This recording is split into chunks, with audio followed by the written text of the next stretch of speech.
can win here 150 times and it never gets old. There's something about this place. The fans are on their feet. Big crash. Oh!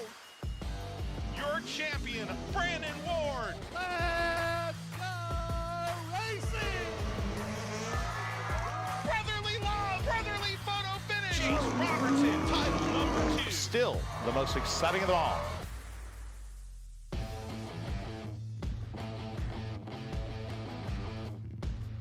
Ladies and gentlemen, boys and girls, welcome to the 1133rd edition of still the most exciting of them all. Bowman Gray Stadium plays host to some great short track racing, NASCAR, O'Reilly Auto Parts Series, local racing action here in Winston-Salem. I'm your host, Matthew Dillner, joined alongside by Winston-Salem native James Pike for one of the most absolutely packed nights of racing that you'll ever see at Bowman Gray Stadium. Welcome to Great Clips Crash Fest. Welcome tonight. We have 10 events on the schedule. We have a jam-packed card of races that open up with the stadium stocks. We get sportsmen's, modifieds, a skid race, then another sportsman, another modified, the street stocks, another stadium stock race. The Crown Vics make their debut at Bowman Gray finally without the rain, and a demo derby to close the evening. It is absolutely awesome. And what was awesome was the crowd reaction. And everybody is talking about that sportsman race last week, the contact between Tiger Tommy Neal and Mitch Gales.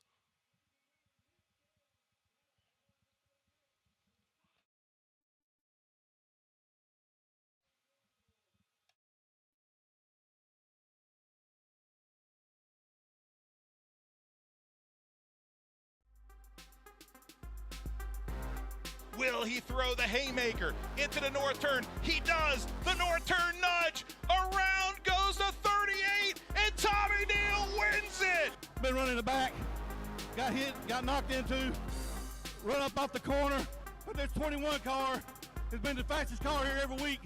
I always end up behind somebody in the wrong line and get messed up.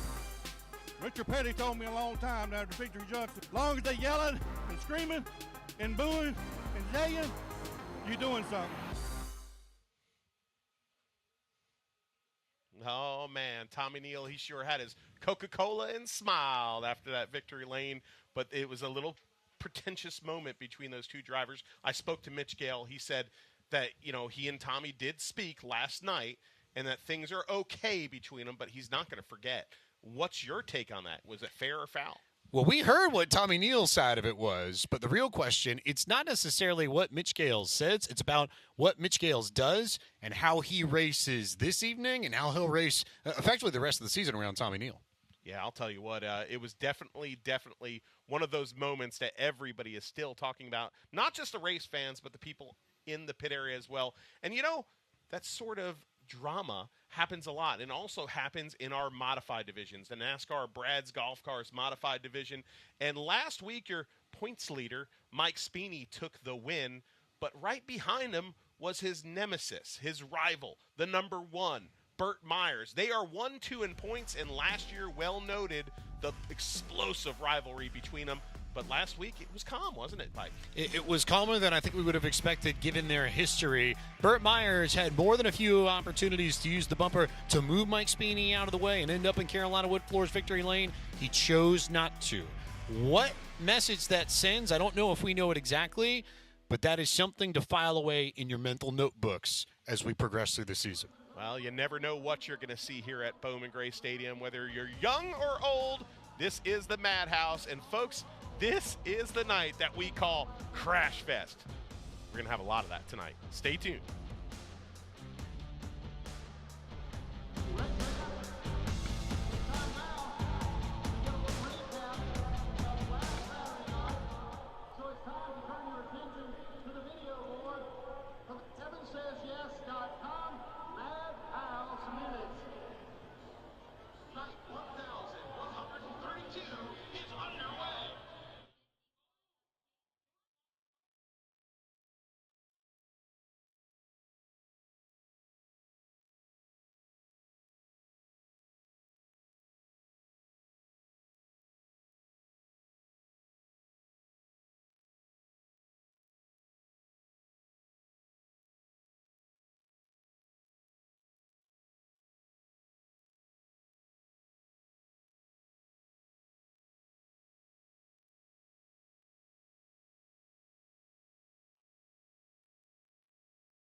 Night 1132 is underway. 51 of Kate's locks contact. him up going into the turn, and colossal wreck here in the south turn. Coming off of turn number 4, Luke Smith, 3 in a row to start 2026. He had a tumultuous 2025, but now Zach Orr returns to victory lane, career win 26. Speeney into the turn, the bumper hits him just so slightly, but no, Mike Speeney hangs on for the win. The gratification of his first ever modified win. Kyle Southern is a winner. You see right there, oh. Whoa. Wow. Brandon Brown just ramped up and over. Bryant Robertson wins the Street Stock 50. The Grandmaster of the Stadium Stocks, AJ the Great, win 68. The North Turn nudge, around goes to 38, and Tommy Neal wins it.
How great is it to be here at the Madhouse on a Saturday night? Well, then there's only one thing left. Let's go racing! Right now,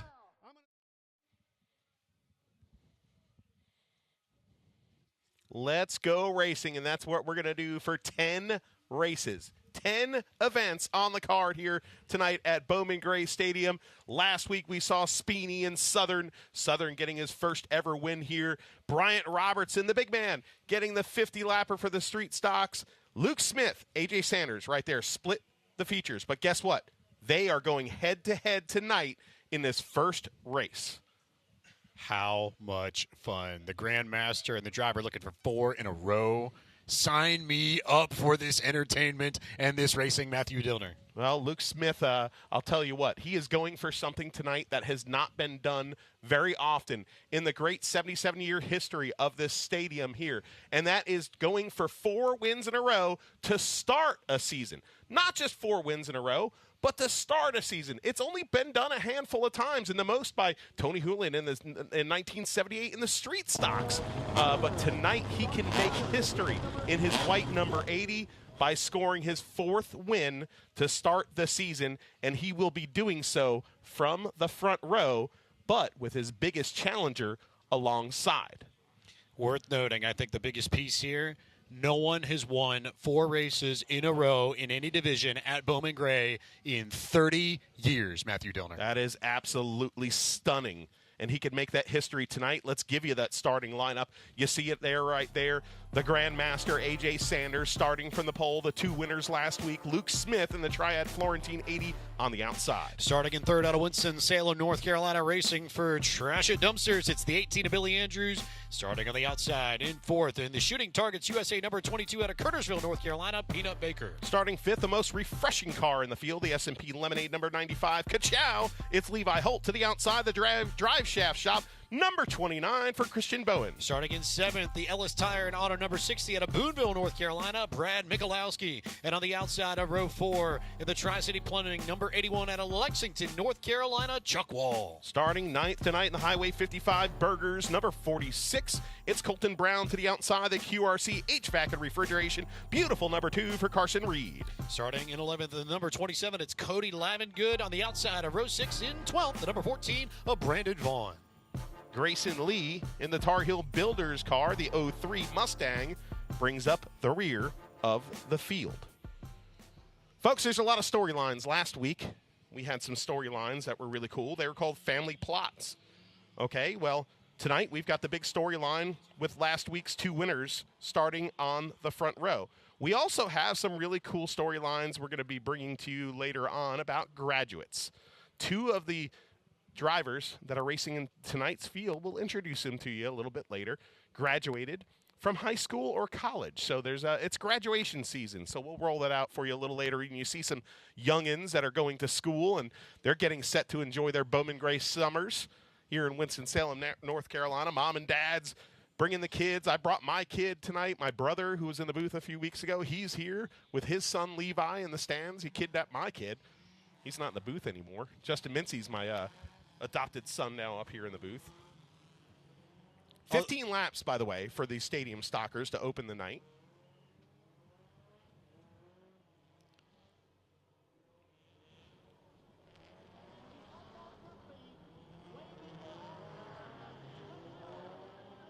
Hey, Pike. What are you doing, buddy?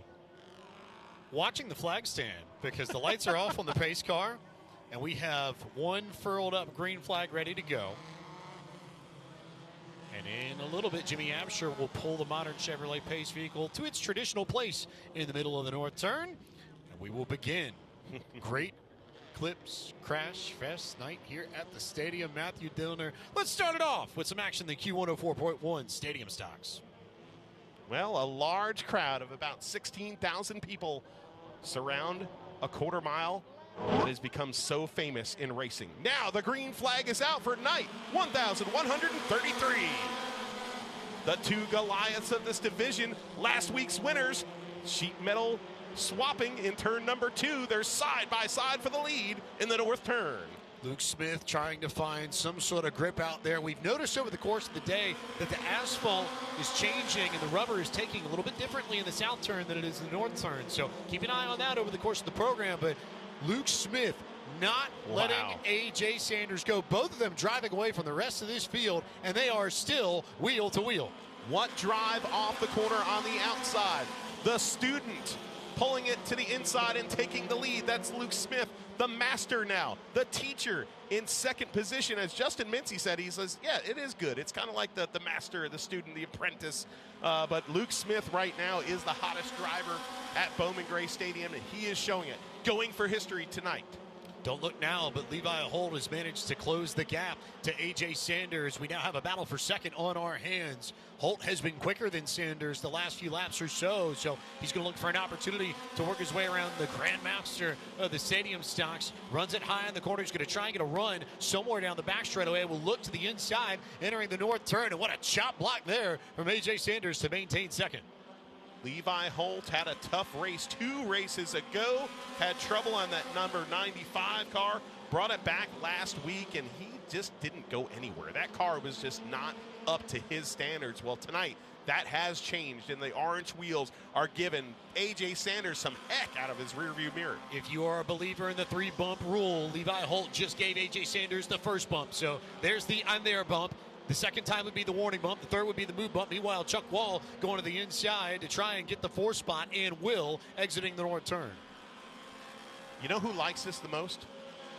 7 laps on the board, and Smith does. Once again, Holt peeks to the inside. No space down there. A.J. Sanders, we call him a grandmaster. Well, there's a reason. Halfway down in this one, and he is protecting the bottom groove like his life depends on it. Luke Smith is trying to find every line to run on corner exit to try and get some form of run on A.J. Sanders. He's going to give the bumper to Sanders one more time in the middle of the north turn, but he just doesn't have the exit speed on the corner to get around Sanders. And you're right, that's the second bump. So it's the third bump coming here in the north turn for Sanders and Levi Holt. I think it might be Holt. Definitely faster than A.J. Sanders, putting the bumper to him for a third time. 5 laps to go. The battle is on for second position. Sanders with Holt right behind him, and now catching up quick is Chuck Wall. You wonder if the pressure is going to get to Levi Holt here, because if he wants to try and run down Luke Smith, he's got to go. There's no time to waste here. We got 5 laps left, and there already is almost a straightaway between Luke Smith and A.J. Sanders for first and second. And now look at Chuck Wall, who's able to get into Levi Holt in the middle of the south turn and get underneath Holt and go to second. So now will Chuck Wall force the issue on A.J. Sanders to try and go to P2? Here comes Wall to the inside. A little bit of a chop by the 24, but he gives him the room he needs. Now side by side go 2 of the great veterans of this division. The Little Donuts 81 gets the spot coming out of turn number 4. Chuck Wall down to second, but he needs a caution in the worst way. There is no way he's going to be able to catch up to Luke Smith unless we get a yellow flag of some sort, as Smith will come around the corner and take the white flag, searching for history 3 decades in the making. Luke Smith has only 2 more corners to make to complete history. He has started out this season better than anyone, and now gets his 4th straight win to open up 2026. Luke Smith makes history. The first driver to win 4 races in any division at the Madhouse since 1996. Luke Smith puts his name in the record books with an all-time start to any season here at Bowman Gray. Wow. Absolutely stunning. If you look at the history of this, I mean, Ralph Brinkley doing it in the modifieds, and Dale Ward, of course, Steve Plemons. You'll see his son, Sterling Plemons, starting in the front row of the Sportsman Division race. But Luke Smith making a big statement this year, but tonight making an even bigger statement by doing it from the outside around A.J. Sanders to get that win.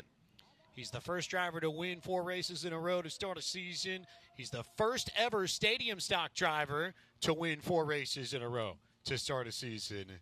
This is officially a historic opening to any campaign at Bowman Gray. That is how good Luke Smith has been in 2026 so far. Well, hey, sometimes you have the pressure on you. Everybody in this camp knew that they had an opportunity to do this tonight, and they went out there, and he earned it tonight the hard way. On the outside against the best of the business, Luke Smith, when that Triad Florentine number 80 got it done. Let's go down to Victory Lane and Chris Carter. This number 80 of Luke Smith as he gets ready to get out. Once again, 4 wins. That's definitely doing something.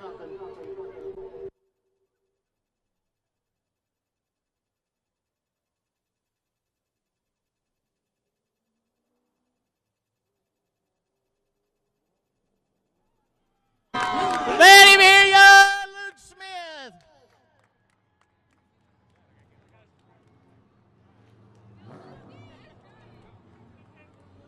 Man, 4 races, 4 wins. What in the world do you got going on, Luke? I got a bunch of good luck and the good Lord above for taking care of us, and all these great people that help us each and every week. I got to thank the Harris family. Without them, this wouldn't be possible. I got to thank Kevin Bush at Bush's Automotive. I got to thank Michael Wells and Michael Durham for all the good horsepower. I got to thank AJ. He helped us in morning practice today. We had some electrical problems, and he helped us figure it out. So I got to thank him, and it's just going good.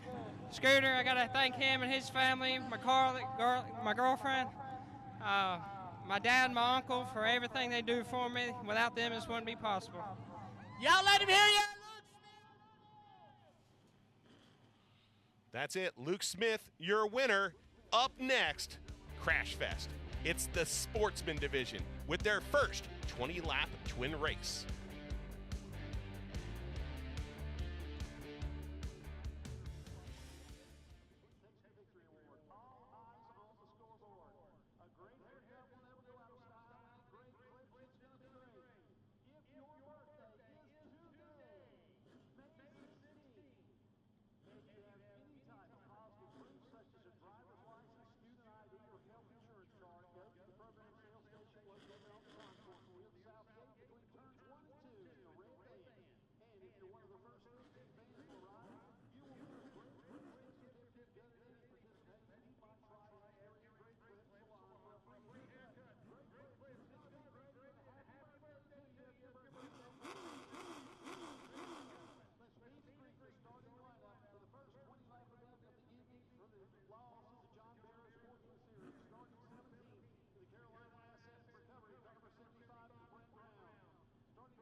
are back live on Flow Racing. I'm your host, Matthew Dillner, joined alongside by James Pike for Great Clips Crash Fest night. And this is Sportsman Race number 1, 2 twin 20-lappers tonight for this division.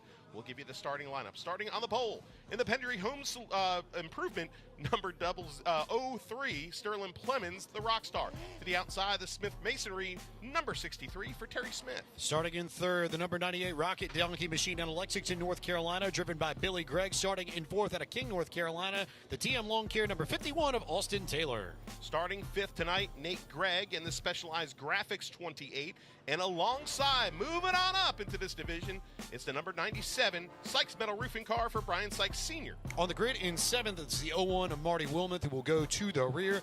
Gridded up in eighth, the number 24 Shalou Performance Machine out of Oswego, New York. It's the Furnace, A.J. Burness. Last week, the driver in starting position number 9 put on a show with a win and a third-place finish. The number 55 Jerry Johnson Motors car for Zach Orr to the outside, making the headlines where he got spun out with just about maybe 30 feet to go in that feature event. The number 38 Tough Shed Machine for the good guy, Mitch Gale. Starting in 11th, the Affordable Towing number 21 out of Rural Hall, North Carolina. Last week's winner, the Tiger, Tommy Neal. Starting in 12th, in the number 12, Paulson's Lawn Service Machine out of Winston-Salem, North Carolina. Donkey Strong, Justin Taylor. The next row sees the 37 of Chris Massey and the Carolina Axle Machine, the Cook's Flea Market Zero, the Kirkland Special, the Zero Hero, Kirk Sheets. Starting in 15th, the number 99 Sykes Roofing Car, the rookie, Winston-Salem, North Carolina's Brian Sykes Jr. 16th on the grid is the 5 of Jonathan Simachek, and the last car on the grid, starting 17th, it's the 75 of Brent Brown, as we are less than a lap away from our first race of the evening for the law offices of John Barrow Sportsman Division.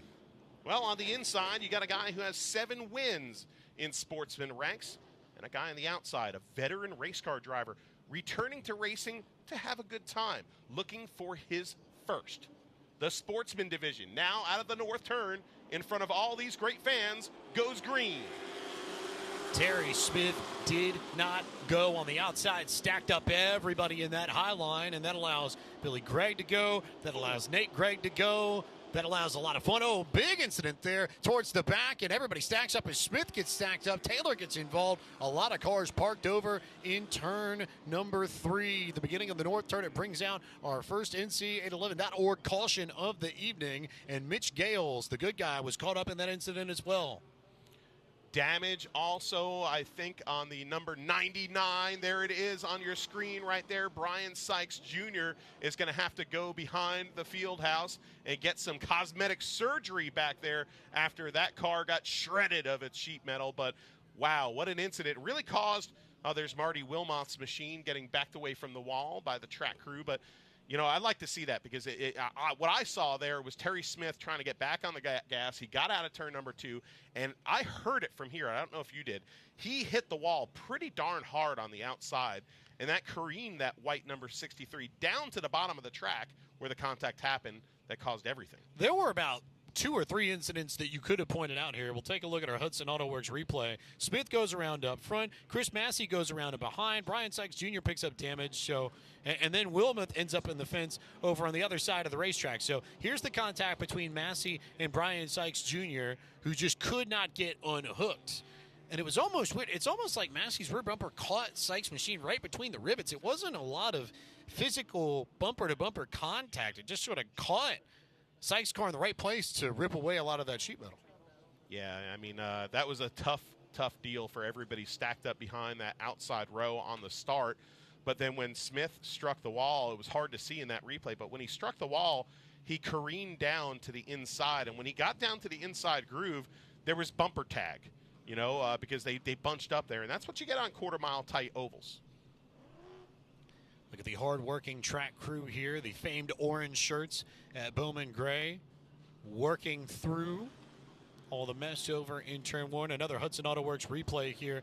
A big pan of the field in full. So there it you is, get to look at what outside. happened to Terry Smith, who I think clipped the fence, damaged the right front, and then came across Zach Orr's nose and got turned, and then that just stacked everybody up about midway in the pack on back. Yeah, that really showed it. That was a good replay there because it really showed that, you know, it wasn't Terry Smith getting dumped by Zach Orr, okay? No. Terry Smith, and it's hard because when you're here at the stadium, you don't just see things or hear things, right?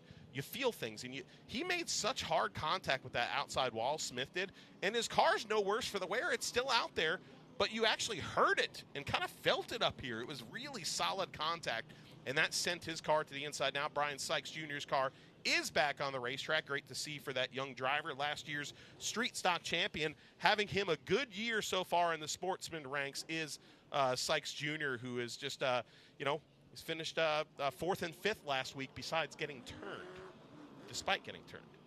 Lights are off on the modern Chevrolet Pace vehicle. So 1 to go coming up here.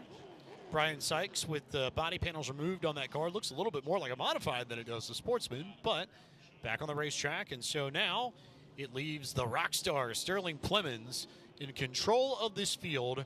1 lap officially of 20 scored for this first race of the evening for the law offices of John Barrow Sportsman Division. Back to green flag racing we go, single file. And how about Billy Gregg all over the rear bumper of Sterling Plemons, who gets sent sideways and turned into the grass. And that could be yellow. Isn't it yellow? Waiting to see. It's the show. The show just put on a show for the race fans. Some people will like it. Some people will not like it. The bumper tag there in turn number 1 and turn number 2, the show got into the rock star, spun him around, and some of the fans at the stadium do not like that. Some fans don't love it. Some people do love it. Some people clapping. Some people cheering. We got a lot of folks sort of leaning over the railing here at Bowman Gray to show their pleasure or approval or displeasure and anger at what just happened there. The end result is that Sterling Plemons is going to lose that track position and is going to have to come from the rear of the field. And the other end result is Billy Gregg doesn't even get the lead spot. Slipping by Billy Gregg during that was his son, Nate Gregg, the black and pink number 28, who last week was catapulting over race cars, absolutely destroyed that race car. Front clip. That crew went to work that night, Saturday night, at Gregg's old repair shop in Lexington and got that car turned around. They cut it off. They sent it out to Dean Clattenburg. They got a new clip put on, new decals put on yesterday, and now they're back to green, and voila, Nate Gregg is in the lead. Gregg in the lead. We got a spinner. Brian Sykes Jr. has spun. Yellow flag is out again. Sykes Jr. now rejoining the racing surface out of turn number 4. Sykes got help from Chris Massey, we're hearing, on that restart. Massey, incidentally, has pulled his car into the pits for service. We'll see whether or not Sykes does the same. Sykes will stay out here. So Sykes on the racetrack, and a loose body panel here for Brent Brown in the 75. So they're going to have to address that one way or another.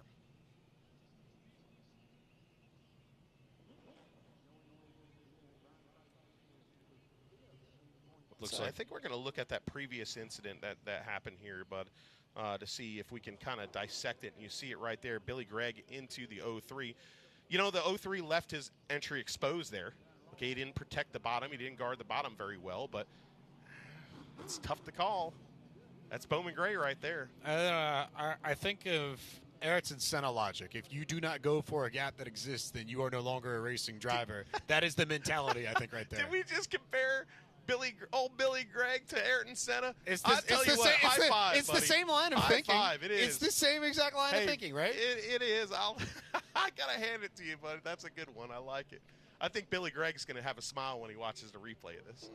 Hopefully he watches the replay. A lot of the racers tell me they watch the replays before they go to bed at night. Last week, the Gregg family could not. Like I was saying, they were hacking and whacking on those race cars, and there was a lot of work done to the number 28 car to get it back on track.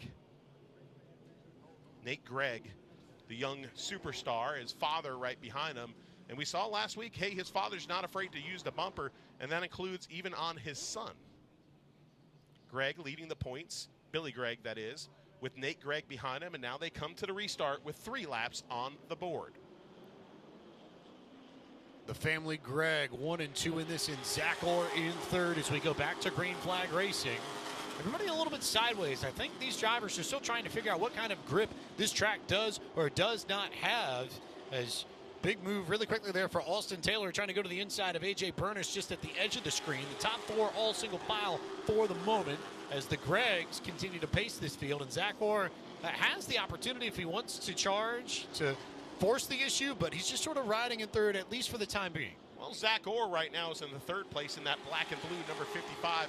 He missed the opener, serving a little suspension, from last year, carried on from last year. But so far since he's been back, he's either finished third or first. Every single race he's been back. Right now, he's in that 3 spot, comfortably behind both Gregs.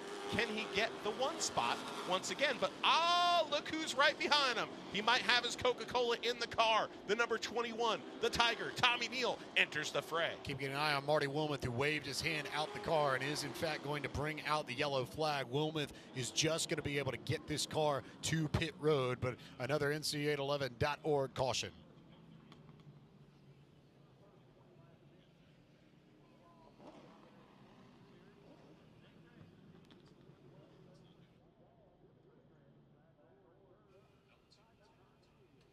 All right, let's go to a quick break on Flow Racing. We'll be right back with the rest of this one.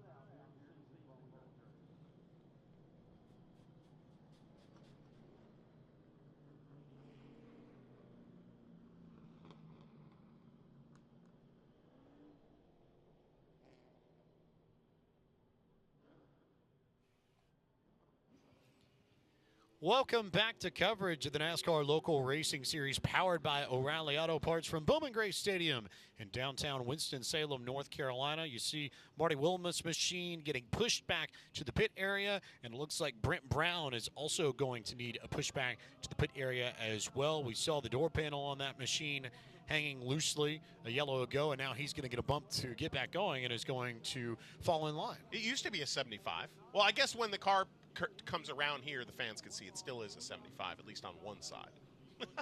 Make for a good race, a Checkers Wreckers diecast. Yeah. Seeing a Bowman Gray diecast would be cool. Like a race-used Bowman Gray sportsman diecast. Like a nice, maybe Nate Gregg one after he goes catapulting over race cars. He did so twice last week. Yeah.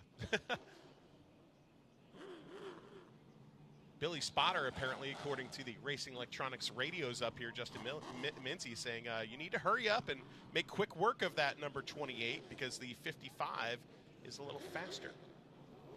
Thanks to Racing Electronics, giving us that good RE4000 here in the booth. And we're listening now to some of the race car drivers.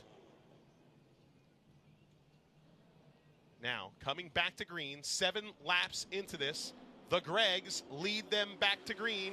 Nate is your leader, points leader behind him. Dad, Billy Gregg. But here comes Zach Orr.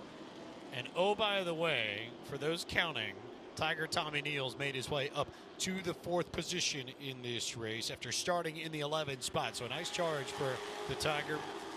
And then we've got family right behind that. Austin Taylor and Justin Taylor, the Donkey Strong Racing Group in the 51 and the 12 right behind that. But now the battle is on for second. Here comes Zach Orr to the inside. He has the preferred groove dancing down into the south turn, sideways, sliding through that. Which way do I go, says Tommy Neal. Billy Gregg hanging out on the outside. Tommy Neal waiting for an opportunity as they take the cross flags halfway here in this first race for the Sportsman Division. Billy Gregg's going to try and pay it back, and Tommy Neal was right there. I almost thought we were going to have an accordion effect, but the end result is that Gregg gets to the inside of Zach Orr, and he might just take the position right back. That was a supreme level crossover. Something we might see in sprint car racing right there. Getting to the bottom and Tommy Neal giving him the respect to do so. Now the 55 is caught on the outside of Tommy Neal, and that's not a happy place to be. This is a wonderful setup for the Gregg family because you know that we're going to have a yellow flag. That was not what I expected. I didn't have that on my bingo card. So a yellow flag at Bowman Gray? No. Well, not like that. But to finish the point, the Greggs being 1-2, you would have been in good shape had that gone green. However, not the case. We've got another yellow flag. And looking back further in the field, you see some debris on the racetrack, but looking back further in the field, there's a black and white number 38 going to the pit area right now, and that is Mitch Gales. last week. He came, man, just yards away from finishing the race in the first position and getting that big win before the bumper tagged of Tommy Neal forced him to not only lose the race, but the worst part of it for him was he didn't finish second. He finished 10th. That hurts.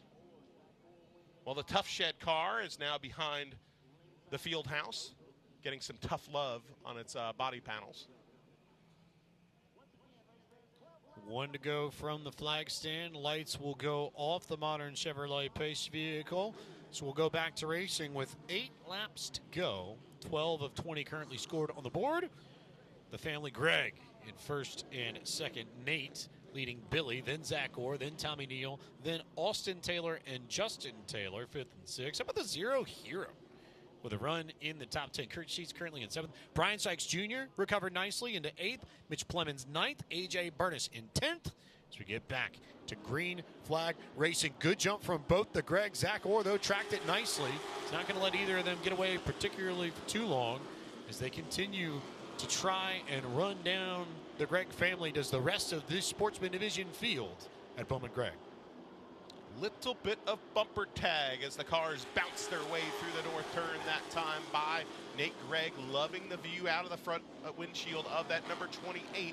Billy Gregg is the man in the middle right here. Does he want to pressure his son really aggressively, or does he want to kind of get that 1-2 Gregg finish again? A black flag is going out, trying to see who that black flag is for. It was waved towards the lead cars. Let's look again. It looks like the 28 is being black flagged. Would that possibly be for jumping the start? Maybe a restart violation, yeah.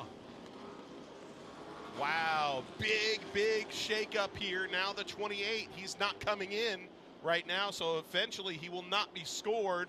15, now 16 laps on the board.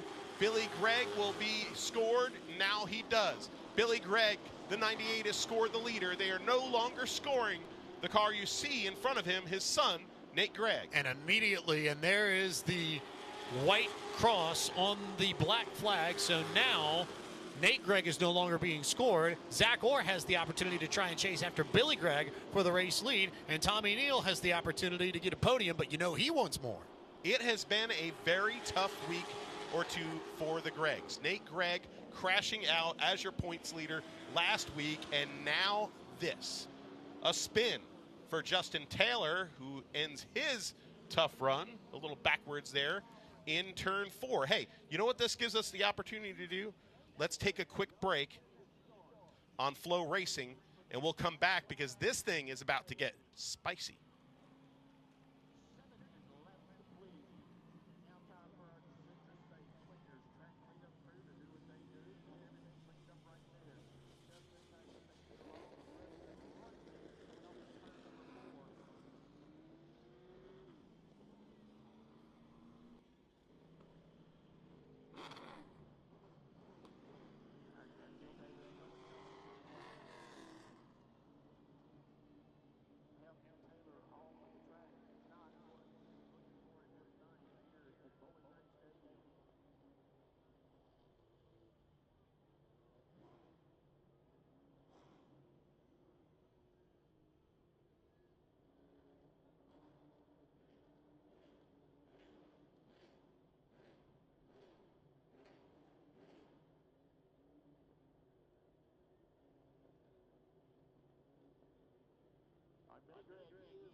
Welcome back to Bowman Gray Stadium. You see Justin Taylor's Donkey Strong car, but a little bit of controversy here towards the end of this sportsman race. Nate Gregg, you see him on your screen. He has been black flagged. His father, Billy Gregg, gets the lead.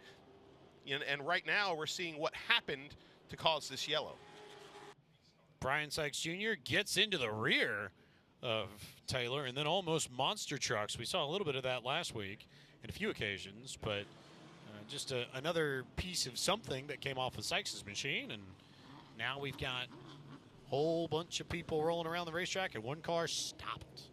Yeah, that's Nate Gregg. He apparently doesn't want to leave the racetrack, or maybe is stalled. He's saying he needs a push from Jimmy Brown, who's hopping in the Gator. Luckily Eric Messer isn't hopping in it.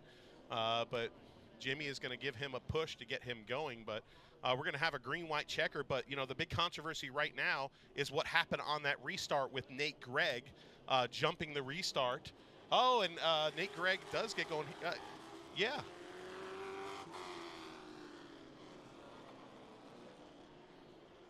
And you see Nate Gregg there on that restart, but you really couldn't tell there the jump. But there is Nate Gregg. He is not happy right now as he rejoins the rear of this field. I believe he is being scored again. I think he's going to try and rejoin the front of this field to make a point, Matthew, because he is driving straight up to the lead of this field and the pace car.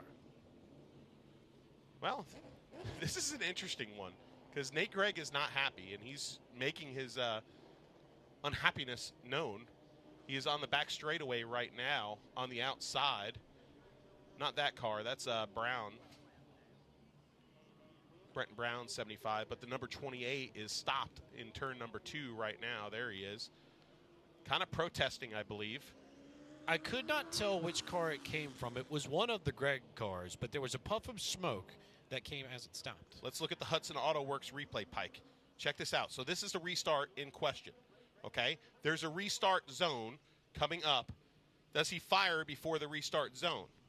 Yes, he does. The restart zone starts by that Racing Electronics and the orange stripe there. Maybe we could get the camera on that stripe on the outside wall by the Racing Electronics billboard in turn 4 to show you that. It's really particular here. The restarts, it's just like the Cup Series. There's a restart zone. There it is. That's the start of the restart zone. You can't start the race, even as a leader, until you reach that box. That is what is explained in these drivers' meetings. And you see where the guys are standing there, that second line, that's the restart box, okay? The leader has to start within that box. He started before that box. And they moved the restart zone this year. Also worth noting that, too, that they pulled it forward a little bit. It used to be sort of middle of the corner. It's now closer to the exit of the corner as Nate Gregg has come around the field and has come back up to the pace car again for a second time.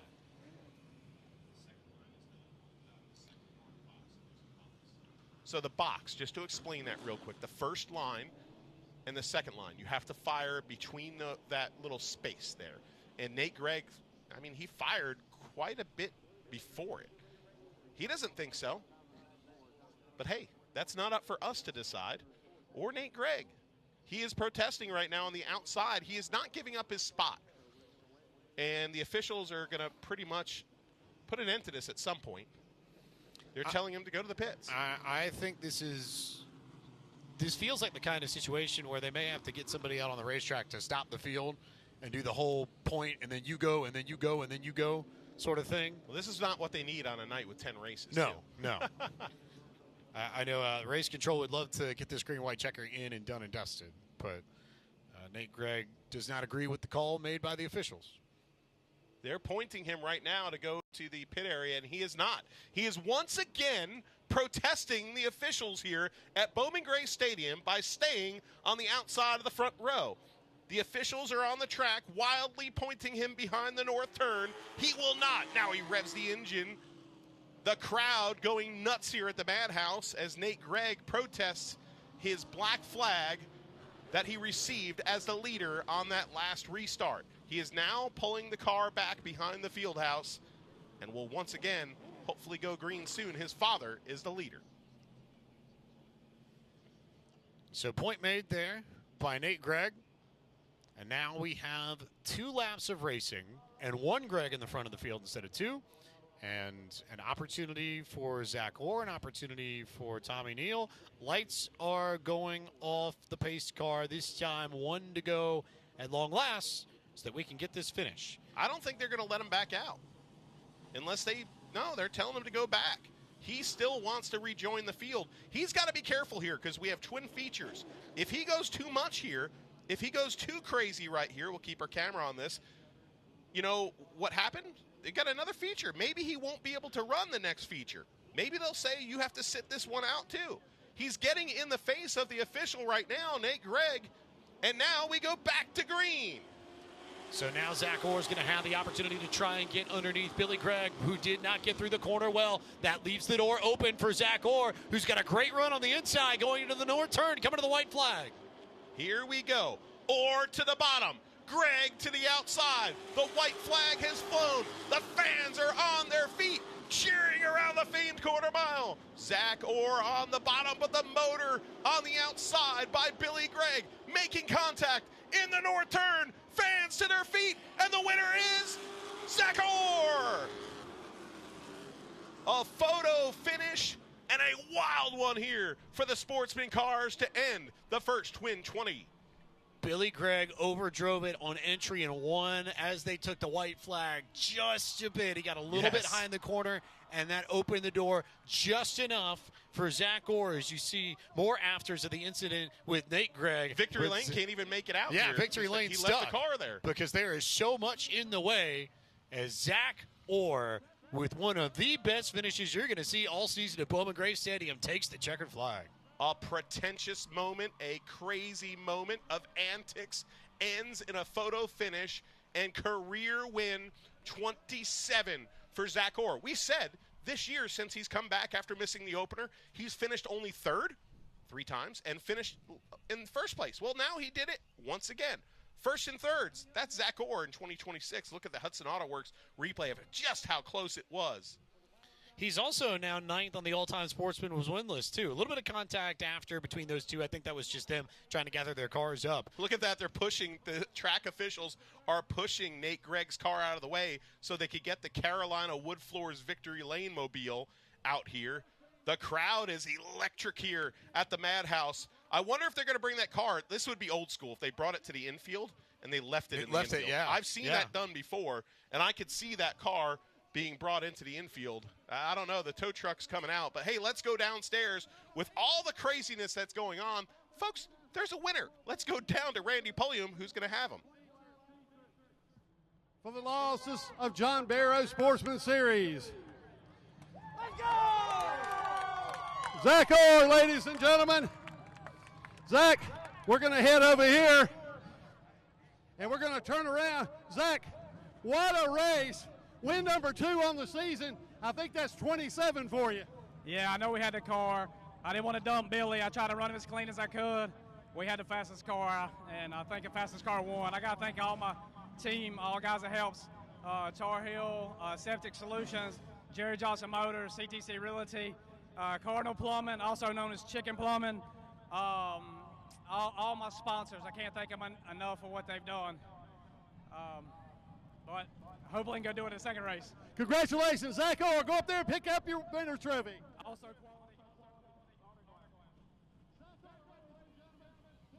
What a night here at Bowman Gray Stadium, and we're not done yet. Guess what's up next? It's the 600 horsepower Behemoths. The NASCAR Modifieds are up next.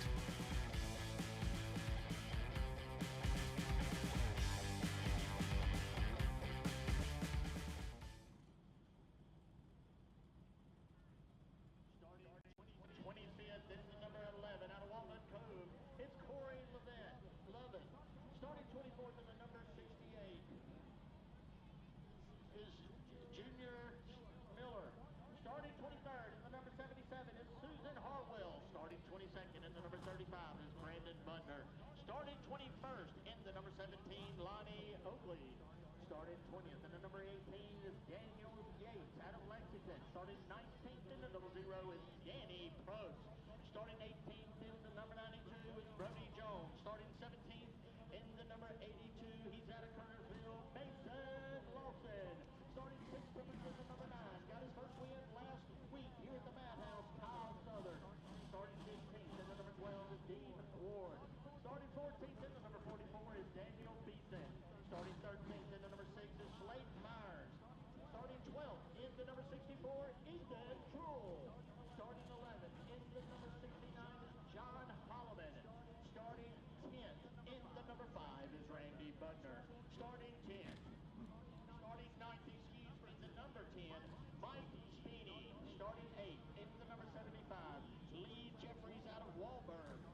Welcome back to the Madhouse. And now, the first Twin 25 for the NASCAR Brad's Golf Cars Modifieds. On the pole tonight, the 106-time winner, the great Tim Brown in the Hayes Jewelers Rocket, the number 83. And starting to his outside in the number 4, a 58-time career winner at the Madhouse, it's the working man, Jason Myers. Starting in third in the Choice Tire and Automotive number 1 out of Walnut Cove, North Carolina, it's the ace, Burt Myers. Starting in fourth, the Mantle Realty number 07 out of Walkertown, North Carolina, it's the real deal, Riley Neal. Starting next will be the Wagner Appliances number 51. It's the Snowman, Junior Snow. To the outside, the Taylor Auto Parts 16. It's the Showstopper, Chris Fleming. Starting in seventh, the Peterbilt number 99 out of Mount Airy, North Carolina, that belongs to Jordan Fleming. And starting in eighth, the number 75 Market USA machine out of Walburg, North Carolina, Lee Jeffries. Last week, this driver visited Victory Lane, the QRC, number 10 for the Bulldog, Mike Speeney. To the outside, the Muddy Creek Motorsports, number 5, the Iron Man, Randy Butner. Starting in 11th at the Vector Security, number 69 out of Winston-Salem, North Carolina, Superman, John Haldeman the 4th. And starting in 13th at the local RE, number 64 out of Lexington, North Carolina, Ethan Truhl. Starting next in the number 6 Bryson Brothers Aerial Solutions machine, it's the 4th generation driver, Slayton Myers. To the outside in the Petty's Garage, Legendary Garage 44, it's Daniel Beeson. Starting in 15th in the AAR Roofing, number 12 out of Winston-Salem, North Carolina, it's Dean Ward. In 16th, last week's winner for the first time in his career in the Carolina Cat Rentals, number 9 out of King, North Carolina, Kyle Southern. Next up, the number 82 is the impressive rookie, Mason Lawson. To the outside, welcome back to the Madhouse for the 92 second-generation driver, Brody Jones. Starting in 19th in the CMC Home Services 00 out of Monroe, North Carolina, it's the Flying Taco, Denny Probst. Starting in 20th in the Leisure Time Rentals, number 18 out of Lexington, North Carolina, it's Daniel Yates. The number 17 Farm Bureau Insurance machine for Lonnie Oakley starts next. To the outside, Randy Butner's son, Brandon Butner, in the number 35. Starting in 23rd in the number 77 Market USA machine out of Jonesville, North Carolina, it's the lovely Susan Harwell. And starting in 24th, 68th, one of the legends of modified racing at the Madhouse, Junior Miller. The last row make up 2 Myers Brothers Racing entries. It's Corey LeVay, the Flying Beret, and to the outside, Andrew Hara in the number 3 machine. Well, we told you tonight that it's not just about 10 races on the card and a packed house here at Bowman Gray Stadium. It's not just about families. It's not just about bumper tag and rivalries. It's also about generations and graduates. There is one of our graduates tonight, young Riley Neal, the 18-year-old. Let me set this up, okay? Riley Neal goes to high school. Riley Neal goes to high school, Liberty University Academy. Okay, so this morning at 10 a.m., he graduated, walked across the aisle, graduation ceremony, cap and gown, checkered flag on top of his cap. Before all the names were called, he was like, I gotta go, because I gotta race at Bowman Gray Stadium. So he exited stage right, and they drove from Virginia to make it here to race tonight, his modified. Here's our list of graduates. Give them a tip of a cap tonight. These are your drivers that have graduated, whether it's high school this weekend or college, like Peanut Baker for a welding degree from Forsyth Tech. And Slate Myers next week goes across the stage, Triad Baptist High School. And Jaden Andrews, who's homeschooled but has been working so hard with his father, roofing, learning that trade. And Colton Brown, probably the most impressive to me, Richmond Community College, but he just graduated high school through that program and got his associate's degree already. He's getting it at the age of 17. Some smart race car drivers, but let's say congratulations for these drivers in seeing school all the way through. It is graduation season here in Winston-Salem. Winston-Salem State University, who plays their football games here. Once our season is done, they held their commencement exercises on Friday, yesterday. Wake Forest University held their graduate exercises today, and the undergrads will graduate on Monday. That's great. And there is the other graduate in the field, young Slate Myers, arguably the best hair in the field. You know, the crew always likes to call him Hairspray. But Slate Myers, congratulations. He will walk across the aisle and make his family proud, as he does every Saturday night here at Bowman Gray Stadium, but in just a different way. Well, hey, folks, turn up the nostalgia meter, because on the front row are two of the greats at Bowman Gray. These are the drivers that live. Oh, that's not going to go. That's a yellow flag. A yellow flag. It's a Brown-Myers restart. We're going to re-rack them, restack them here at Bowman Gray, and go once again. I like to say this because I'm a modified guy. These are the drivers that live by the grace of God and 600 horsepower. And tonight, on the front row, greatness for you. Battles to the green. We'll see whether or not that sticks. There was a lot of contact on that start, which allowed Jason Myers to get past Tim Brown, because Burt Myers got into the back of Tim before we even got going. Well, Jason Myers said on the Racing Electronics radio, Justin Mincy called it out before the green, that if he could get to the bottom, he was going to give him hell. I don't think he meant to get to the lead that way past Tim Brown. That was a crazy restart. Right now, Brown settles in the second spot. Burt Myers third. Our graduate, Riley Neal, in the fourth position. Fifth position will be Chris Fleming. Sixth, the Snowman, Junior Snow. 25 laps, single file restarts for the modifieds, and it is on up front.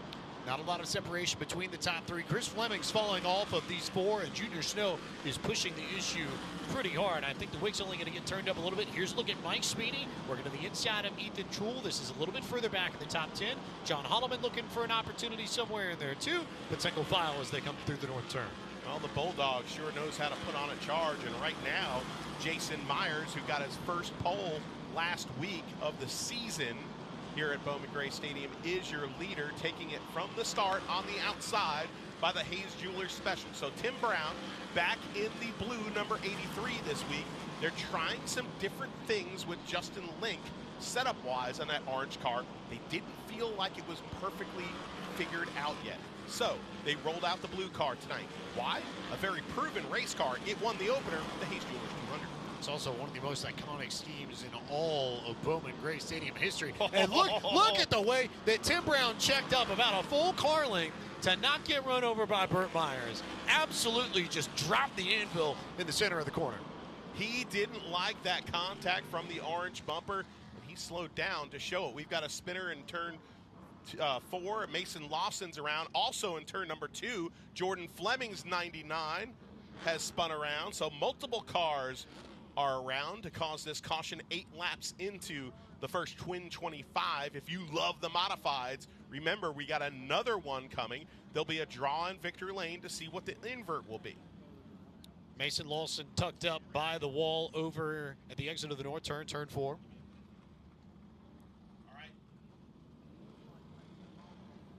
Lawson is climbing out of his car. The rookie, unfortunately, a bad night for him. Let's take a quick break on Flow Racing, and we'll be back with the rest of this Twin 25 for the modifieds.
Welcome back to night 1,133 here at historic Bowman Gray Stadium.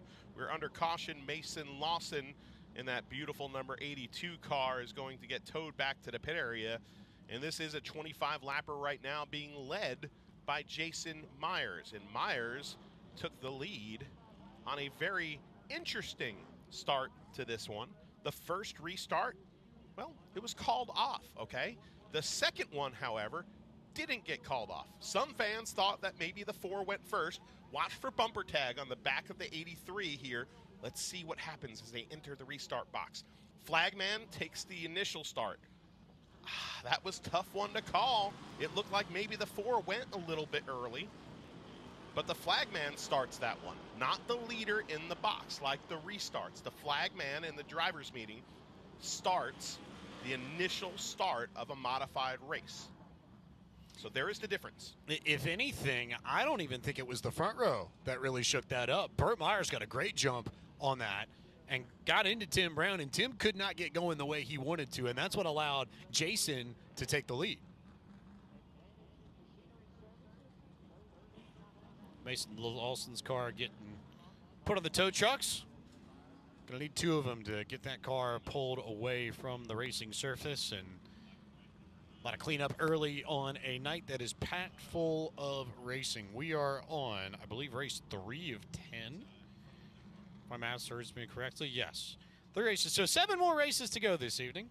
Hey, man, if you're sitting at home with a lemonade, this is the best night, man. Because, I mean, it's just action-packed the whole darn night. I love how you brought up lemonade. Are you manifesting? I'm manifesting a manifesting S&P S&P? lemonade up Yep. here. Dear Lord, I want one.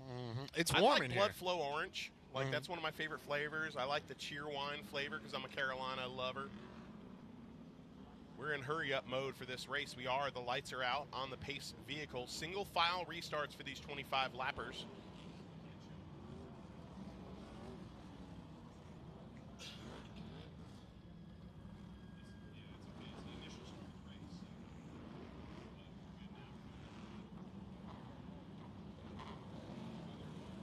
Good look at Kyle Southern's machine, who made it to victory lane for the first time last week.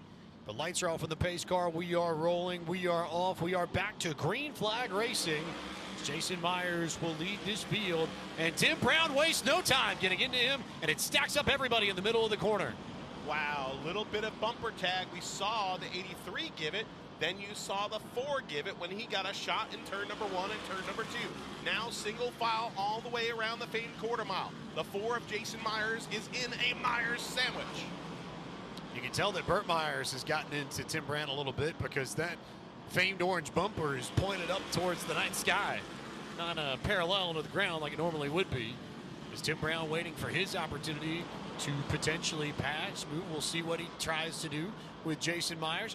Maybe the slightest contact in the middle of the corner, but he has not forced the issue yet. This is shaping up to be a classic. One of those nights where, you know, it was a little warm today, and usually the heat brings it out. But no, now here comes Burt Myers peeking down low. Exposing the bottom right there was Tim Brown. A momentary lapse by the driver of the 83. The yellow flag is out once again. It's Jordan Fleming. This time his spin brings the caution, and he will join the rear of the field this time.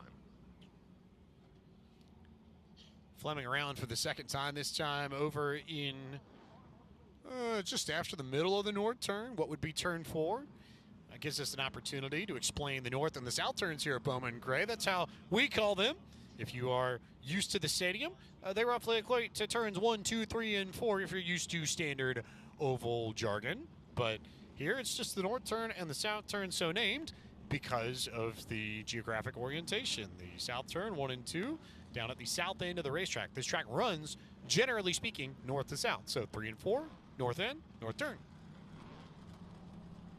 Geography, don't you love it? You know what I love? I loved last week seeing success out of this driver, Dean Ward. Okay, he's been here for so long. He's a winner of over 200-something races in the area, and you know, a 3-time blunderbuss champion, a champion in the stadium stock division, and finished second in the second twin race last week. So, you know, great run, great night for him. He had a 24th, a 23rd, a 14th, and to get that second place is just such a feel-good for that driver. One of the famous family, I would say a first family of Bowman Gray when you consider Dean and then Trevor and Dylan, and all that they've been able to do in their careers as well. And Dale. Don't forget Dale. And Ward. Dale, yep. You know, Dale saw him today in the pit area. Looks like he could still get behind the wheel of a race car. Those Wards are tough. You know who's tough also? The working man. He takes the green flag, 13 laps down on the board. Single file all the way around until you get towards the back where Ethan Truhl and the 69 car of John Holloman, the fourth, are battling back there. There they are on your screen. The Bulldog, the number 10, is also pressuring the back bumper of Randy Butner, but side by side go Truhl and Holloman. Good battle further back in this field. There is no change up at the front. 10 laps to go here in this first of the twin 25s we have this evening for the Brad's Golf Cars Modifieds. Top 7 are all pretty much nose to tail, no separation between them. Tim Brown has not forced the issue yet. Randy Butner, the first of the next conga line. Mike Spini, the first car in line, trying to get underneath the Ironman of modified racing. More starts for Randy Butner than anyone else in the history of modified racing in the Madhouse. Yeah, Spini right now is all over that 5 car. The battle we were just showing you there as bumper tag ensues up front. Bumper tag ensues midway through the field here at Bowman Gray. And the 10 is giving the 5 a fit in the north turn. Moves them up and moves on by. So Spini now going to take over what would be the 8th position. Truhl to 9th. John Holloman looking for 10th. Up at the front, no change yet. I don't know if we've seen all of Tim Brown's car come to the fore yet. I still feel like he might be holding back a little something. He's got 5 laps, though, when they come to the stripe to try and force the issue. He's also got Burt Myers behind him. He's got Burt behind him, and I'll tell you what, the 4 car, once it gets turned, has really, really good bite off the corner. And you see it launch down the back straightaway right there once it gets turned in the corner. Remember, there's no banking here in these corners. Yellow flag out to bunch the field up again. Nothing immediate that we can see from our vantage point on the racetrack. Look at this, though. You know, let's look at this. You see Elgin's camera right here, which is my favorite camera, and there's a great camera in turn number 3 that looks back, and you see the packed house here. That's what I want to shout out about. You know, people talk about this sport, okay, and in many ways people talk positive or negative. This is a grassroots short track in America. This is not a Cup Series race. This is not an O'Reilly Auto Parts Series race or a truck race or an IndyCar race. This is grassroots racing in America, and tonight we have 16,000 people in the city limits of Winston-Salem enjoying a modified stock car race here at the famed quarter mile. This is why Bowman Gray Stadium is a bucket list track. The atmosphere alone is just absurd. Pace car in its normal spot. Jason Myers in control of this. 4 laps to go. Burt Myers did not get a good restart. That's going to give Tim Brown some breathing room, maybe some space to go after Myers for the lead, and maybe the win if he chooses. Jason Myers hanging on, chrome glistening behind him. The Hayes Jewelers special of Tim Brown. The fans start to rise to their feet here with 3 laps to go in anticipation. Myers, Brown, Myers, it sounds like a law firm, but I'm telling you, they're not working together. Anything but between those 3. When does Tim Brown or does Tim Brown try and force the issue? He's checking up Burt Myers just as much as he's trying to find a way around Jason Myers. There's a bump in the middle of the corner, white flag out. One more trip around the famed quarter mile. Does the famous Hayes Jewelers special have a little magic left in it in the final turn? The working man puts it down on the bottom, smooth through the turn, little bit of bumper tag, but no! Jason Myers with career win 59 at the Madhouse. His 43rd modified victory, but the Myers name again climbing the record books, and tonight it's Jason Myers. Adds to his win total. He's 10th on the all-time wins list, and it is the 162nd win for Burt and Jason Myers, the most ever by a pair of brothers at Bowman Gray Stadium. That record extends here. Justin Mincy from the top rope, as always, with the whiteboard and the incredible stats, the unofficial historian here at Bowman Gray Stadium. He's our historian for the Madhouse. You know, people have stat guys. You know, Mike Joy, right? In the Fox booth, he's got a stat guy. We got Justin Mincy up here, and the stats aren't just numbers up here. They tell a story. They paint a picture. They they connect the lineage of great families, and there's really not many great families more than the Myers family here. From Billy and Bobby Myers to Gary Myers, and now the Burt Myers and Jason Myers, thrilling fans for decades here at the Madhouse, and now Slate Myers doing the same, trying to get his first taste of victory lane. But it's Uncle Jason tonight who pulls that beautiful machine into victory lane. Big win for the Choice Tire. Number 4, the working man, gets it done tonight. We'll look at the scoreboard here because now they are reaching inside this car with a draw bag. They will determine what the redraw will be to invert the next race. And then we will go down, let's just do it right now, to Randy Pulliam, who will have the number. That'll tell you where Jason will start and how the second race will be inverted.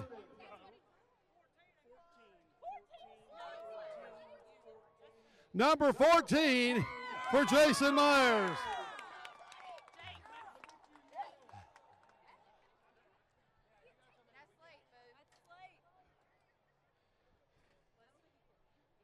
Jason unbuckling. Coming up next, the skid race. Jason Myers, race fans. Jason, we're going to head over here, getting a hug from his son. Let's head over here to the Carolina Wood Floors winner circle to get a word with Jason. Jason, wow. S&P Lemonade. Jason, last week, fastest qualifier. How about redemption tonight? There you go. I'll tell you what, that was a hard week to swallow last week, having the fast car over here and get outrun. And then I made up for it tonight. I might have had a little bird car, but I was playing defense and just parking in the corner on Tim and making me hit me. I figured I was playing it safe that way I wouldn't bust my hind end, but I tell you what, I can't thank 3rd Street Financial. Jamie and Heather made it. You got to come back now. Oh, gosh, honey, help me. And this one, I tell you what, we lost a good woman a couple of weeks ago, Shirley Moorfield. This one's definitely for her. She's going to very much be missed. Advantage Machine Service, Mark Moorfield. Mama, help me out. Choice Tire and Auto. KW Locksmith. My man Kevin was coming. He backed out on me. I hate he missed it. 3rd Street Financial. Yeah, I got to thank them. They're here tonight. I can't thank everybody. My guys, we came over here this morning and worked on this race car, and it paid off. Congratulations, Jason Myers. Picks up. Jason Myers back at Victory Lane. We'll take a break, and then we are skid plate racing as Great Clips Crash Fest continues here from Bowman Gray.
Make sure you're here next Saturday night for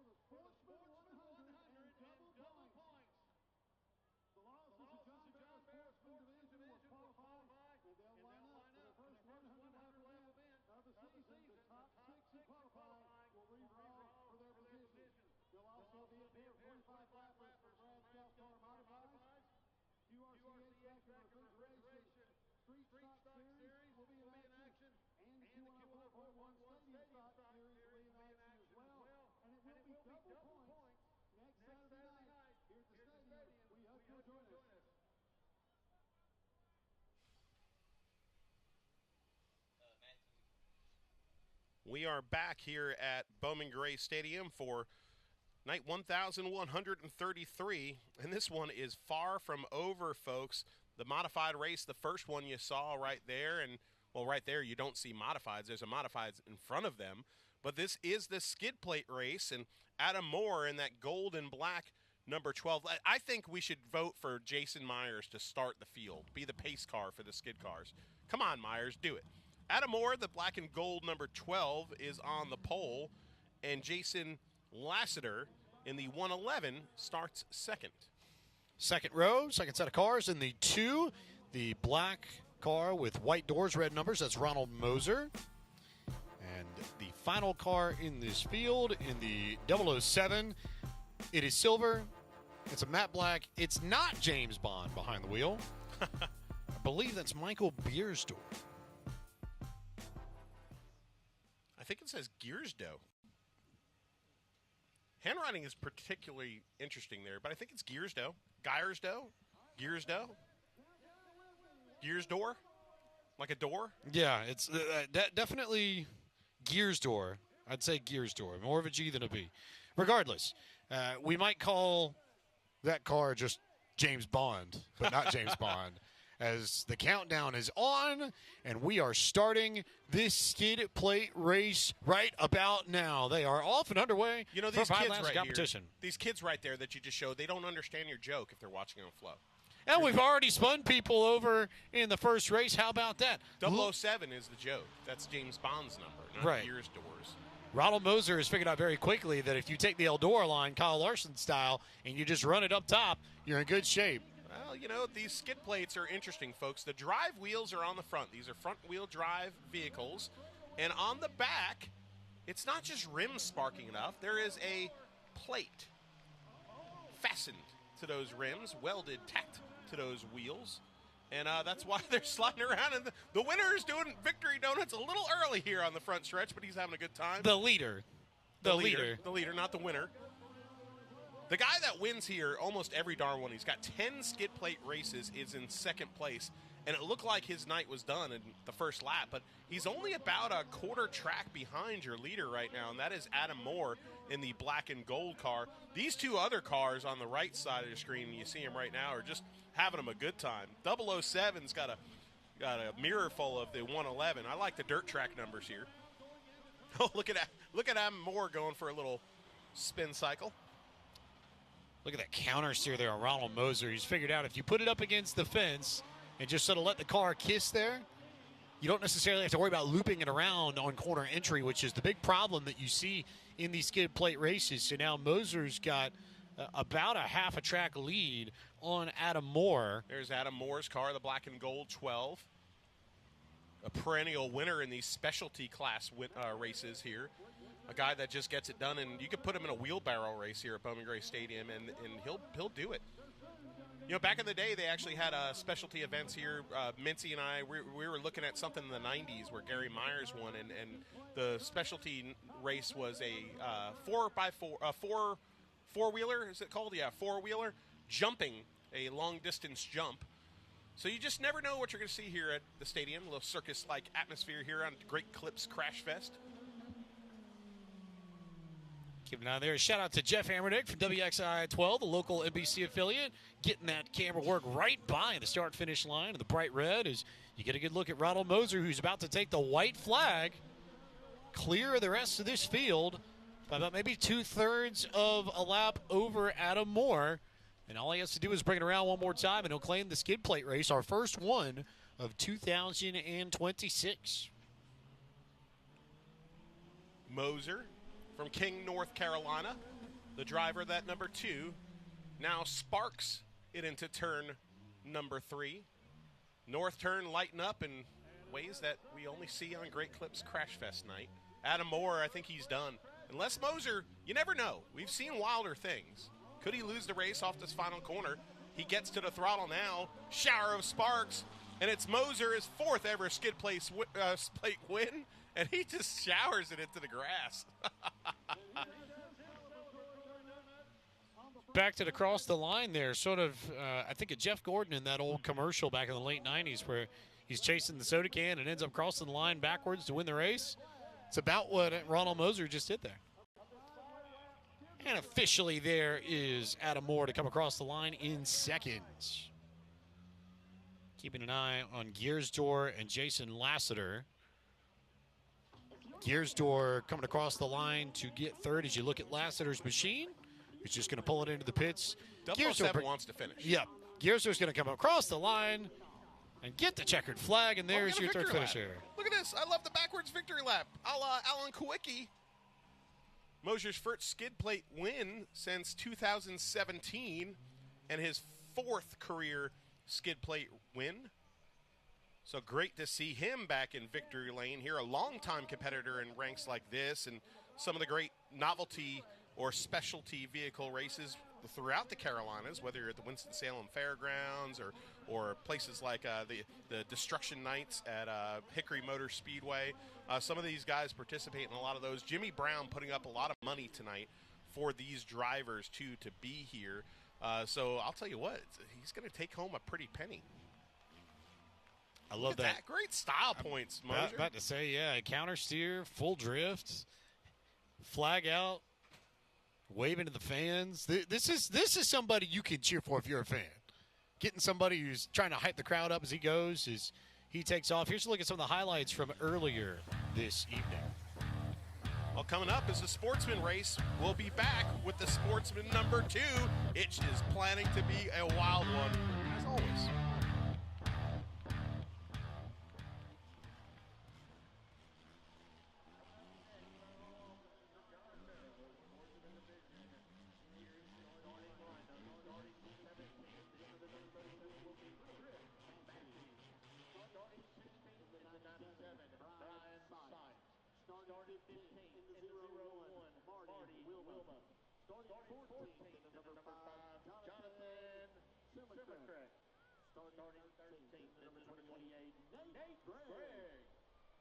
Starting 12th, the number 75, Brent Brown. Starting 11th, the number 63, his name is Terry Smith. Starting 10th, the number 38, Mitch Gale. Starting 9th, the number 12, Justin Taylor. Starting 8th, the number 55, Zach Moore. Starting 7th, the number 98, Billy Gregg. Starting 6th, in the number 21, they call him the Tiger, starting 5th, the number 51, Austin Taylor. And starting 4th, in the number 99, Brian Sykes Jr.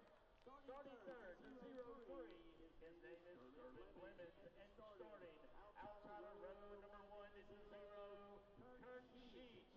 And starting P1 in the number 24. He is out of the great state of New York, or some say that anyway. His name, there he is right there, AJ Burnett. And that is your starting lineup for the law office, John Barrow, Sportsman Race 2.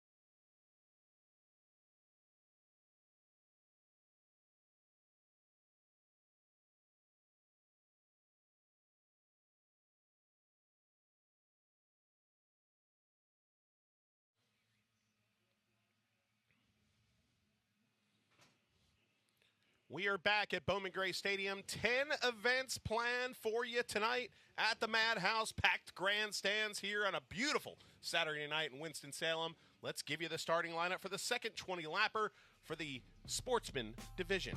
Starting on the pole, the driver from Oswego, New York. We call him the Furnace. It's the 24 of A.J. Burness. To the outside in the Kirkland Special, the number 0 machine. It's the Zero Hero, Kirk Sheets. Starting in third, the Goats RV Repair 03 out of Winston-Salem, North Carolina, the Rockstar Sterling Clemens. And starting in fourth at the Port City Chassis Machine, the number 99 out of Winston-Salem, North Carolina, the Country Pimp, Brian Sykes Jr. I love it. Starting fifth in the number 51 machine, the Wade Interiors car for Austin Taylor. And to the outside, the 21 Harkey Litigation machine for the Tiger, Tommy Neal. Starting in seventh, the Velocita number 98 out of Lexington, North Carolina, it's the Show, Billy Gregg. And starting in eighth in the Quality Glass Service, number 55 out of Lexington, North Carolina, Zach Orr. The Fast AF Designs, number 12 starts next. That's Justin Taylor. And to the outside, the number 38 Auto Supply of Thomasville car, the good guy, Mitch Gale. Starting in 11th is the number 63 machine piloted this evening by Terry Schmidt. Starting in 12th is the number 75 car driven tonight by Brent Brown. Nate Gregg is scheduled to start next in the number 28. We'll see if he even is allowed to compete. Do not know that. I don't see him out there. The number 5 of Jonathan Simicek is next. Starting in 15th, it's the 01 of Marty Wilmoth. Starting in 16th, it's the 97 of Brian Sykes Sr. Chris Massey is your 17th and final starter in the field in car number 37. So what we are seeing out here is no Nate Gregg. So he goes into the night, second place in points, jumps the restart, the officials say, gets black flag, does not heed to the black flag, protests under caution. Now he has been parked for the night. Big swing for the Sportsman cars. Now, Burness to the inside, Sheets to the outside, green flag is out at Bowman Gray Stadium. Sykes gives the Zero Hero push into turn number 1. He has the lead, but here comes Burness fighting back hard on the inside. I have no idea where you are going to go if you're Sykes, if you're Tommy Neal, if you're Sterling Clemens. Kirk Sheets gets a shove. A.J. Burness trying to hang on. Sterling Clemens to the inside. They are all over each other, and the two leaders make contact and spin each other out. Big contact there in the door for Sterling Clemens. Clemens just got into the Zero Hero there, but those cars move on. This should give the lead back to either Burness or the 21 of Tommy Neal. But contact between the number 99 of Brian Sykes Jr. and Kirk Sheets in the Zero. Clifton Plumbing on that car. And he can't be happy. And there is the shredded up number 99. No front end bodywork on that car from the tough race number 1 for that machine. This is going to be interesting to see how the race officials score everyone and where they set everyone up for this restart. We'll take a look at our Hudson AutoWorks replay and see what happened. There's Sykes who gets into Sheets. They turn themselves around. Clemens tries to go to the outside here, and Sheets just backs up enough. Now, if I'm Kirk Sheets, I'm saying, watch here, I'm saying that the 99 dumped me. But if you really look at it subjectively, the Zero arced his corner. He arced his entry into the corner. If you arc your entry of the corner and you expose that bottom, we've talked about it all the time, you open yourself up for contact. And you saw the 99's front end dip down right before the contact. What does that mean? He was hard on the brakes right there. It looks like possibly to avoid some of the contact or make it less. So that's just, hey, that's what you get. And they are holding Brian Sykes Jr. right at the start-finish line. I suspect this might be a penalty for cause of the incident. So they're going to send Brian Sykes Jr. to the tail end of the longest line, which would be the tail end of the field in this case. Well, you know, we saw in this division last week some egregious contact that didn't get penalized. Contact seems to be the name of the game here. That's first time in a long time I've seen the officials say, well, I think that was a little over the line, you know, as far as on-track contact. Of course, they sat the number 28, it appears, for the night. So Brian Sykes Jr. is going to have to make a drive through the field, as will Kirk Sheets. And A.J. Burness, the Furnace, out of Oswego, New York, will be the driver that takes over control of the race lead. And Tiger, Tommy Neal second. Sterling Clemens, even with the damage to the door, will restart third. So the modern Chevrolet Pace vehicle pulls off in the middle of the north turn, and A.J. Burness almost gets moved. That stacks up everybody behind the line. Will Tommy Neal send it into the corner and try and move Burness? He will, but maybe not aggressively as he could have. Burness right there had to felt like Mitch Gales, but it was a restart, not the last lap. But the 21 lifted and let him save it. Now they go side by side into turn number 1. Terry Smith has spun to bring out the caution. I wonder how they'll score everybody up front there, too. The 24 has the lead. You would think. 24 had the lead when the caution came out. 24 will be your leader. Clearly, he had the lead when the caution came out. Terry Smith rights his car around in the middle of the north turn and gets it back going in the right direction.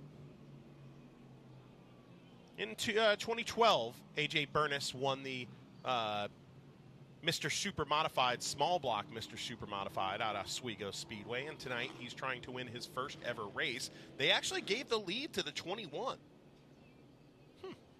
So Tommy Neal he now was inched ahead is what they're saying. got ahead right at the start-finish line, and then they threw the caution flag after they crossed the start-finish line. So Tommy Neal, your new race leader, then Burness, then Sterling Plemons, then Austin Taylor, then Billy Gregg, then Zach Orb.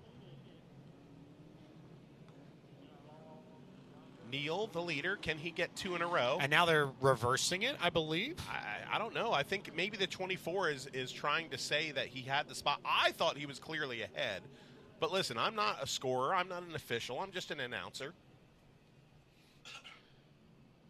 So we're going to have a little bit of fun for the race officials here. They're going to see who they're pointing at and trying to slow down. Looks like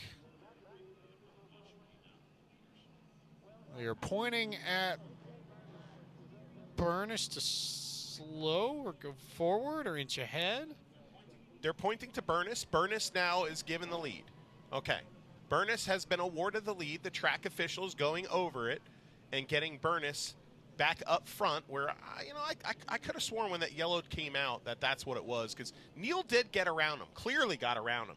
But when Smith spun and that yellow light came on, I saw the 24 in the lead.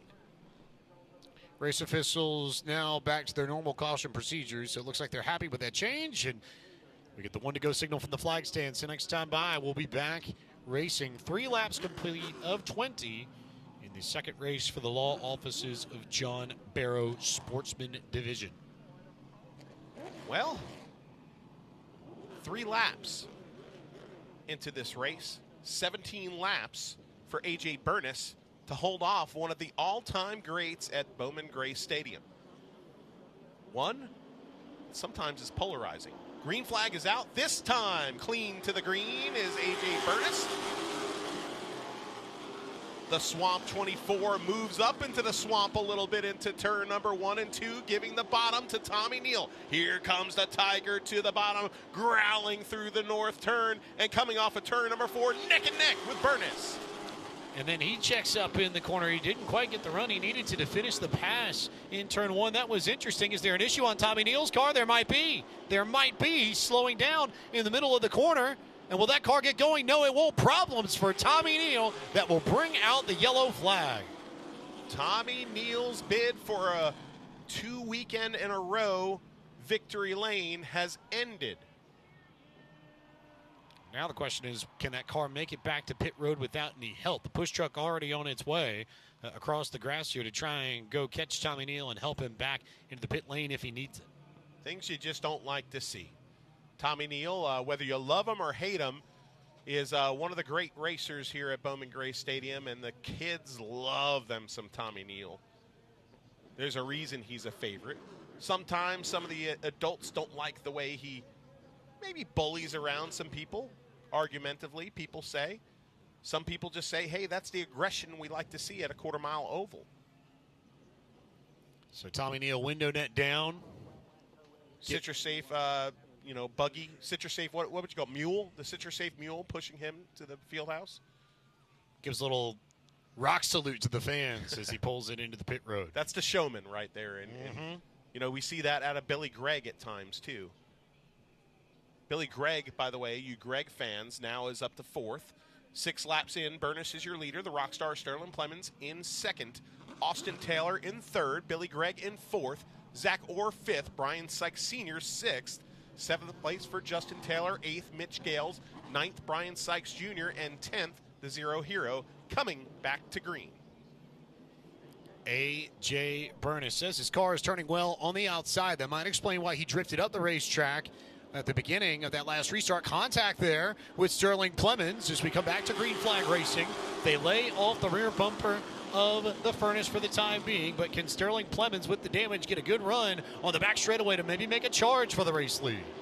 The underdog right now pacing this field, and people who love feel-good stories have got to love this, but now daylight to the bottom of the yellow and red car. Here comes the battered, bruised, and torn up 03. The Rockstar rocks into turn number 3 and 4 on the bottom, giving the lead coming to the start-finish line. Sterling Clemens strums his way to the lead and now is opening it up on A.J. Burness already, make it a half car length just with that gap. Look at the way that Sterling Clemens gets a run out of the corner to create space on the furnace, and now Billy Gregg beginning to climb up the leaderboard and now to the rear bumper of A.J. Furnace for second, and a good battle with Zach Orr for fourth. Zach Orr was knocking on the back bumper of the 51 for about 2 laps there. He gets the spot, move Orr into fourth. Remember, he's only finished first twice and 3 times in third. Right now he's in fourth. He needs 1 more spot to keep that fancy stat. Here comes Billy Gregg now to the bottom of the furnace. Billy Gregg muscles that black and silver number car to the P2 spot. Billy Gregg now up to second. We've already crossed halfway, 12 laps on the board, up 20. Billy Gregg now free to give chase to Sterling Clemens. Zach Orr looking for a spot underneath A.J. Burness to try and get the third position. The key now is whether or not Sterling Clemens can get away or whether or not Billy Gregg can run him down for the race lead. Here comes the 55 of Orr muscling his way underneath Burness. Burness having him a night. So far his career best run here at Bowman Gray Stadium.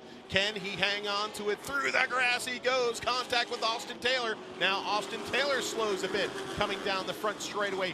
Burness maintains the 4 spot.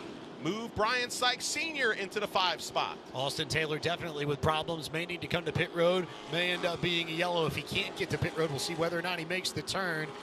Doesn't yet. 5 laps to go. Sterling Clemens still in control. Watching Austin Taylor closely to see whether or not we're going to get a yellow flag here.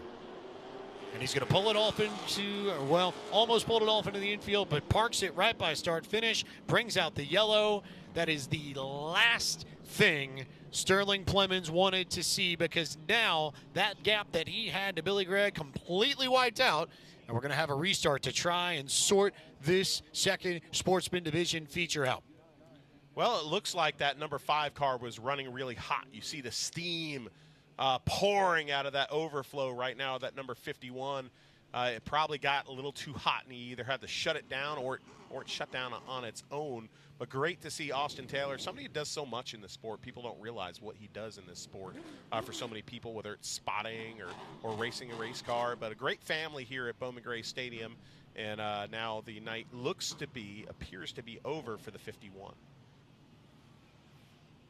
So Taylor gets a push and is going to turn it into pit lane. And now Sterling Clemens going to be in control of this as we go to the final bits of this race. We'll take a break, and then we will come back with more action here at Bowman Gray.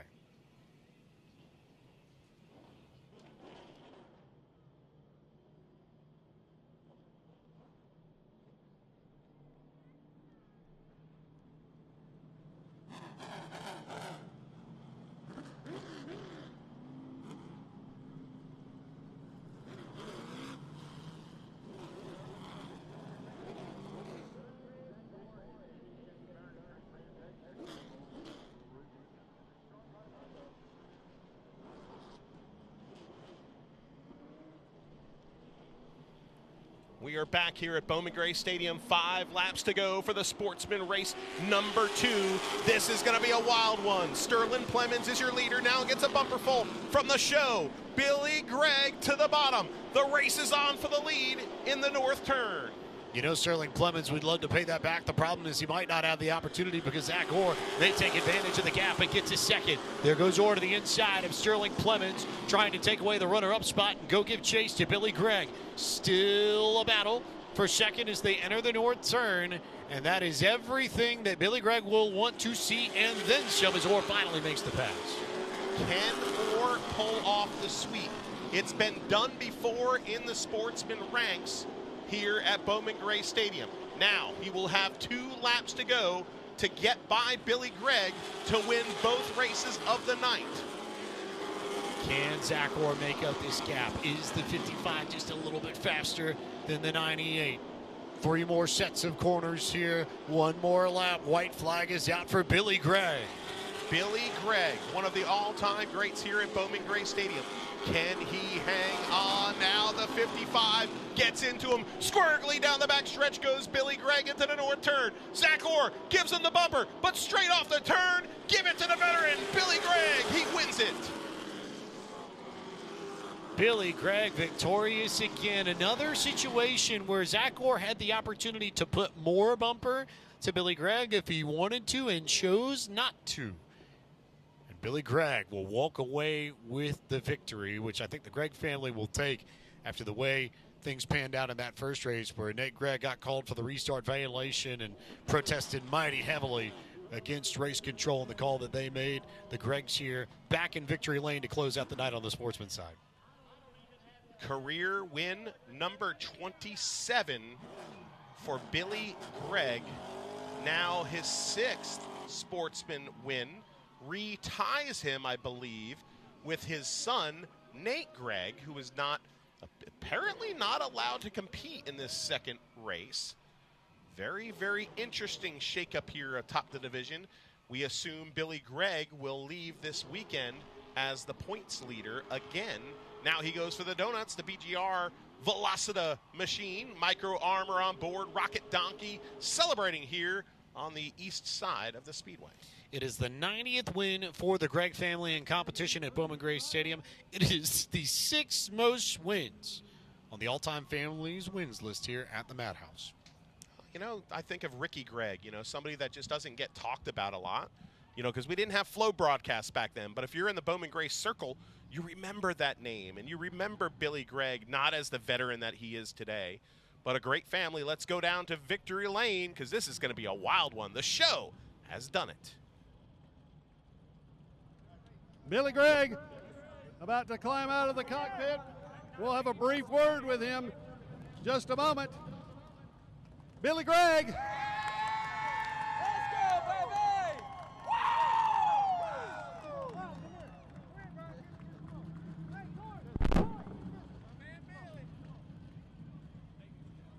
Billy, let's come on back here to the Carolina Wood Floors Winter Circle.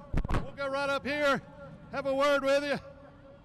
Billy, 2nd win of the season. What a night. Man, I fought for that one. They took the first one from Nate. That was ours too. They can take it any way they want to. We're going to be giving it to them all year. Billy Gregg, ladies and gentlemen, picks up win number 2.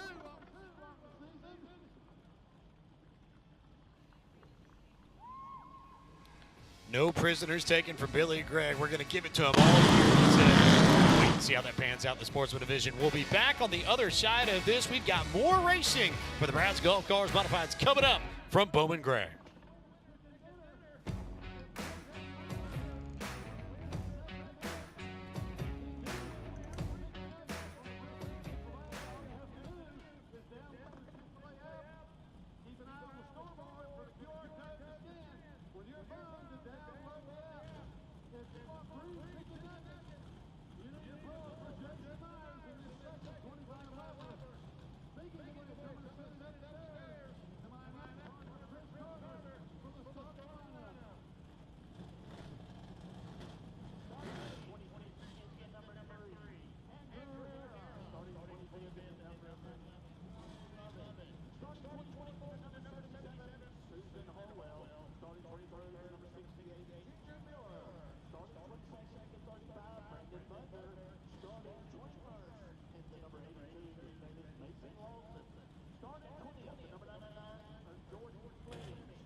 We are back here live at Bowman Gray Stadium. Billy Gregg just won the Sportsman race number 2 for that division. His son, Nate Gregg, who came into the night second in points, was parked in that first race after not heeding the black flag and then protesting under caution. He was then escorted from the facility. Not just not allowed to compete in the second race, but we are told by Bowman Gray Stadium officials that he has been escorted off the premises. Let's give you the starting lineup for this, which will be the second Twin 25-lap feature for the NASCAR Brad's Golf Cars Modified. Starting on the pole will be the young fourth-generation driver, the number 6 Bryson Brothers Aerial Solutions machine for Slate Myers. To the outside, the Koger Plumbing, number 44, for Daniel Beeson. Starting in third, the Muddy Creek Motorsports, number 5, out of Pottstown, North Carolina, Randy Butner. Starting in fourth, the Eleanor Transmissions, number 9, out of King, North Carolina, Kyle Southern. Starting fifth tonight, the Black Sand Company 69 for John Holloman IV. To the outside, the Big B Coffee 64 for Ethan Truhl. Starting in seventh, the Wiley X number 10 in Newtown, Pennsylvania. It's Mike Sweeney. Starting in eighth, the Wahlberg Pizza and Grill number 75 out of Wahlberg, North Carolina, Lee Jeffries. Junior Snow, Chris Fleming, Riley Neal, Burt Myers, Tim Brown, Jason Myers, Dean Ward, Danny Probst, Daniel Yates, Lonnie Oakley. Brody Jones, Jordan Fleming, Mason Lawson, Brandon Butner, Junior Miller, Susan Harwell, Corey Levy, and Andrew Hara. That makes up our field. Here we go, folks. Buckle up. It's time for race number 2 for the men that live by the grace of God and 600 horsepower. The modifieds are green at the stadium. Slate Myers takes the lead. Beeson on the outside trying to hang on with Randy Butner in tow. Butner there on the inside. Look at Kyle Southern with the run on the high line to try and get around Butner. Daniel Beeson there with a good run, holding down that second spot. Slate Myers starting to get away. Slate still searching for his first career win here at the Madhouse, as there's a great battle there for second. Watching last week's winner right now, the 9 of Kyle Southern, battling valiantly on the outside, bar to bar with the Iron Man of Bowman Gray Stadium. They go down the east straightaway right now, side by side, coming to lap 3, and it's been unbelievable charge. And now to third spot goes Kyle Southern. Kyle Southern with a fast race car shot there from Randy Butner, middle of the corner. I think Butner got tight. He was about a groove up from where he normally runs. So now Southern will have the opportunity to try and charge after Daniel Beeson, and then it's about half a straightaway to Slate Myers, the 4th generation Myers family driver, in control of this race and with some gap, but a whole field of Brad's Golf Cars Modifieds in his way. 5 laps into this. Slate Myers is your leader by a country mile. Daniel Beeson having a career run in the second spot. The Mighty Mouse, 44. Kyle Southern behind that. Randy Butner, John Holloman IV. The Bulldog, Mike Speeney, Ethan Truhl, the Snowman, Junior Snow, Riley Neal, Burt Myers, and Chris Fleming. As we watch this battle, little nugget from Justin Mincy, who's been on the radio. Corey Levent is not racing this race. He's spotting for Slate Myers. Before they went green, Corey said to Slate, keep looking out front. I've got your back. Right now, there's not really much spotting to do because Daniel Beeson is the first car in line, and he's about a quarter of a track behind Slate Myers here with 8 laps on the board of 25. Great Clips Crash Fest. And the modifieds right now keeping it very uncrash-like, clean and green all the way around the quarter mile. 16 laps to go. Myers, your leader. Beeson, that blue 44, having him a run. Beeson, of course, works up at the legendary garage in Randleman, North Carolina. And speaking of Crash Fest, Junior Snow is going around. Oh, and the graduate is in the wall. Riley Neal with some right front damage. And squeaking around it is Tim Brown. Jason Myers also caught up in this. And Danny Probst also caught up in this. Lonnie Oakley and Brody Jones coming back to the stadium as involved as well. So those cars will untangle themselves, but Riley Neal, not sure if he's going to need some help. He definitely is going to need a new left rear tire, the one on the car currently flat, and now waving, I believe, for some assistance from the orange shirts here at Bowman Gray. Let's take a quick break on Flow Racing, and we'll be back 10 laps into the 2025, number 2 for the modifieds.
cracking out the sun drops here up in the Flow Racing booth in Winston-Salem, North Carolina. And, you know, we got a replay of why we're under yellow here.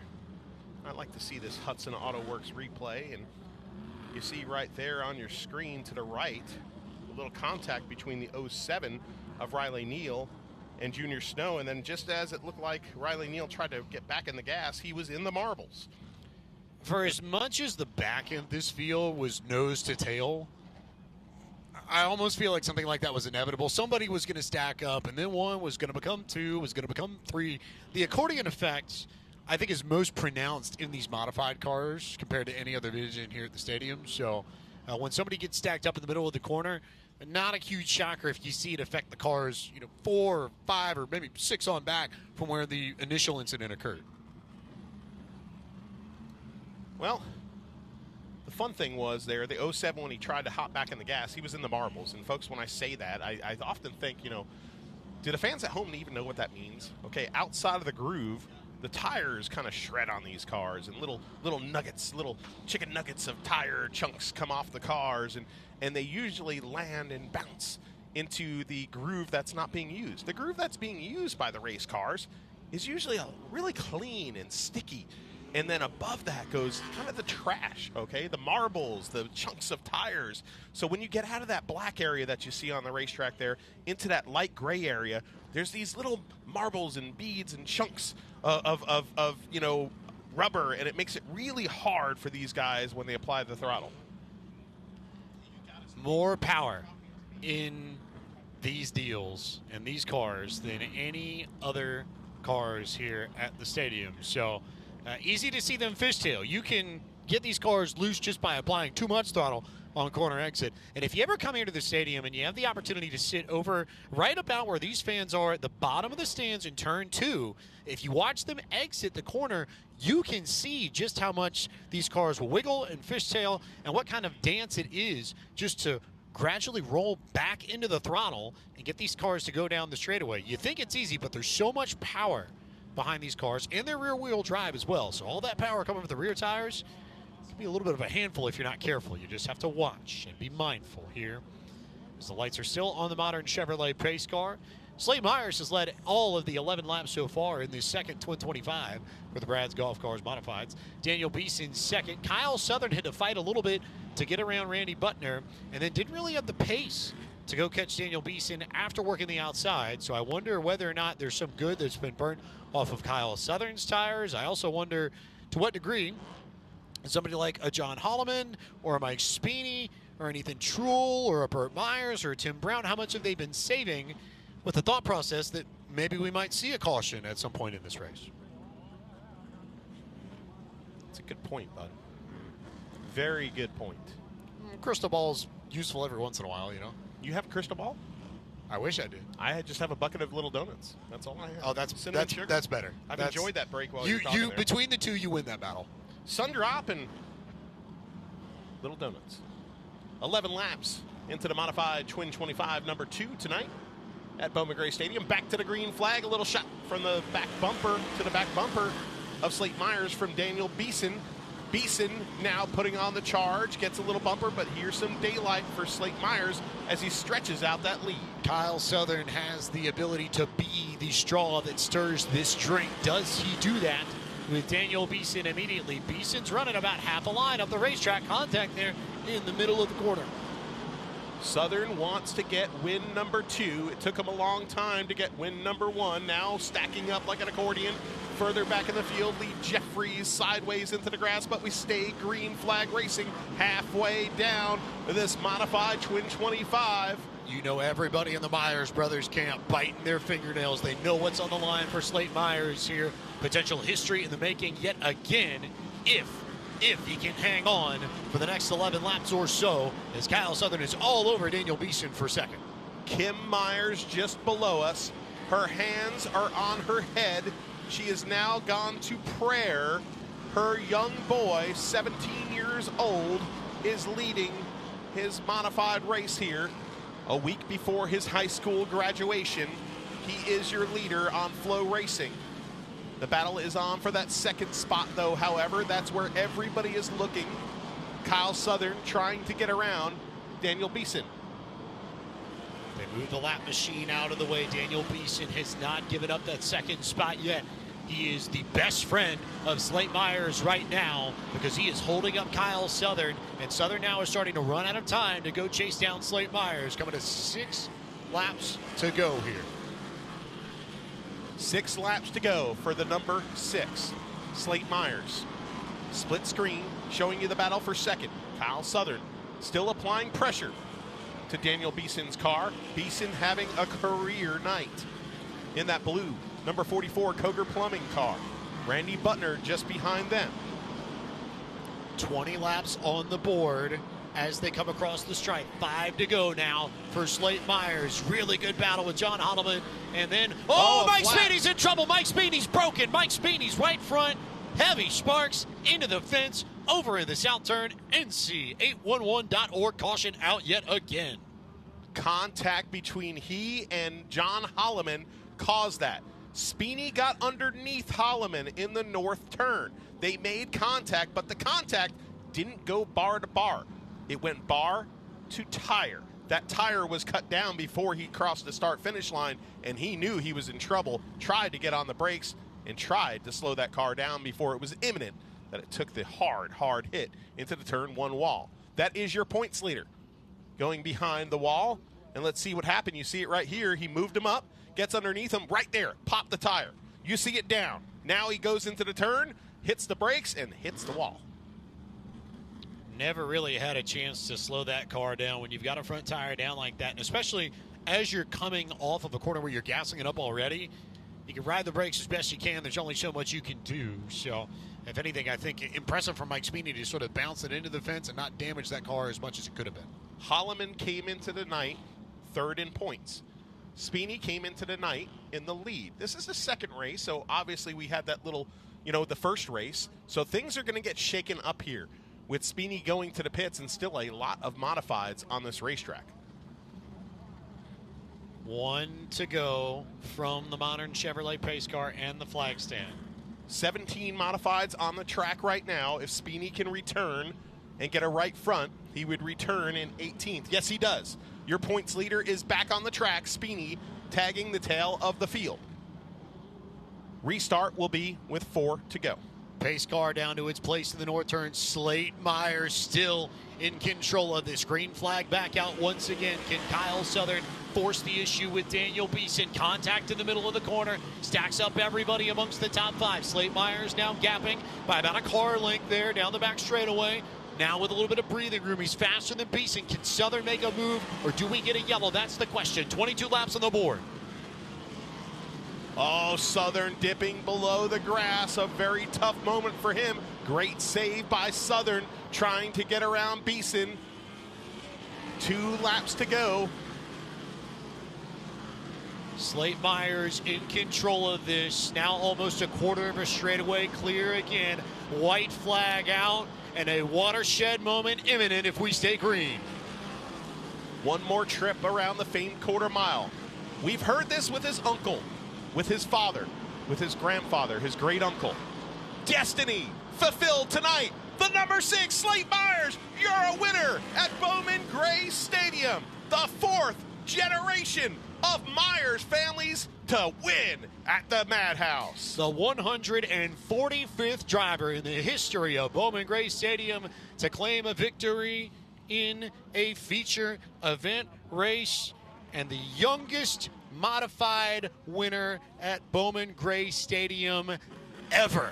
How about that for history for Slate Myers? It is a raw and young age of 17 years, 8 months, and 20 days old. Slate Myers is, as he makes his first trip to Carolina Wood Floors Victory Lane. History at the Madhouse. This is going to be a victory lane that you'll never forget.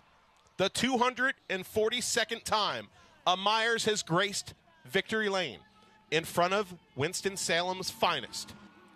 The 6th Myers to ever win a modified feature at Bowman Gray, and it's the number 6 that does it, Slate Myers. Look at the family now gathering around the car. This is going to be a victory lane for the ages. Let's toss it down trackside. Look at the throngs of people around your winner. It's Slate Myers. We kind of figured this would be happening down here in Victory Lane. Everybody down here. Miss Kim, his mom, with tears in her eyes, and his sister. I mean, this is such a big deal.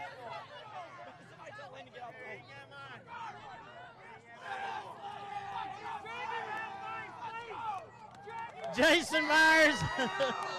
Wow. And there's his daddy, Bert. Congratulations, man. This is so cool to see, race fans. We're going to have to give him just 1 minute to get him out of the car. Y'all fixing to see the biggest smile you've ever seen in your life. He's getting ready. Here he comes, race fans.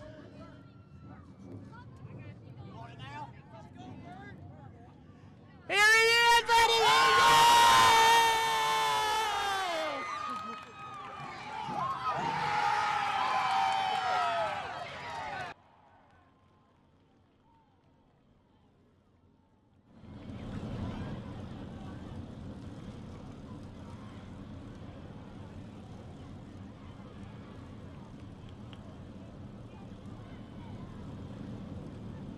Hey, I want you to listen to this, okay?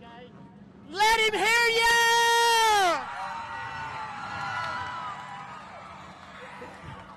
What does this mean to you, buddy? This is so cool being down here with you for your first win. Tell us about it, man. Dude, I'm just speechless. I can't believe that just happened. Can't thank God enough. It's been a long way. A lot of sleepless nights thinking about this kind of stuff right here. So it's what it's all about. We're not done. Real quick, thank who you need to thank. I know it's a few people, buddy. Oh my gosh, CitroSafe, they've been with us forever. Bryson Brothers Air Solutions, Choice Tire and Automotive, Bottomley Enterprises. I mean, the list just goes on. Can't thank everybody enough. Ben Gable, he lended me this car. Wouldn't be here without him. All right, I want you to help me out here. I want you to tell these fans to get loud. All right, get loud, guys.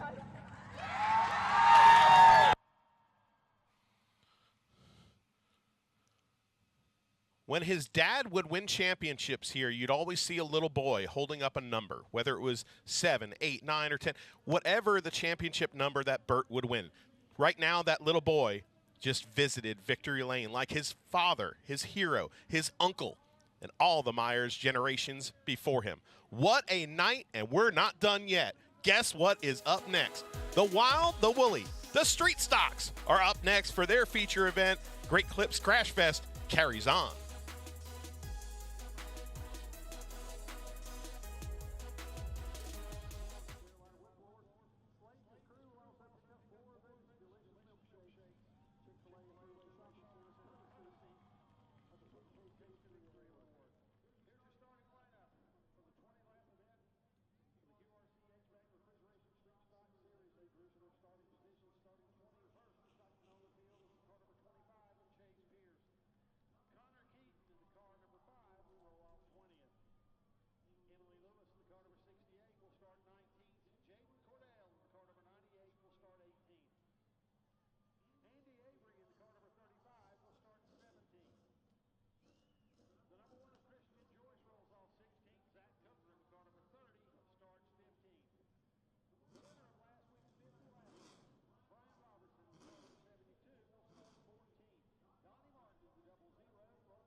History at Bowman Gray Stadium.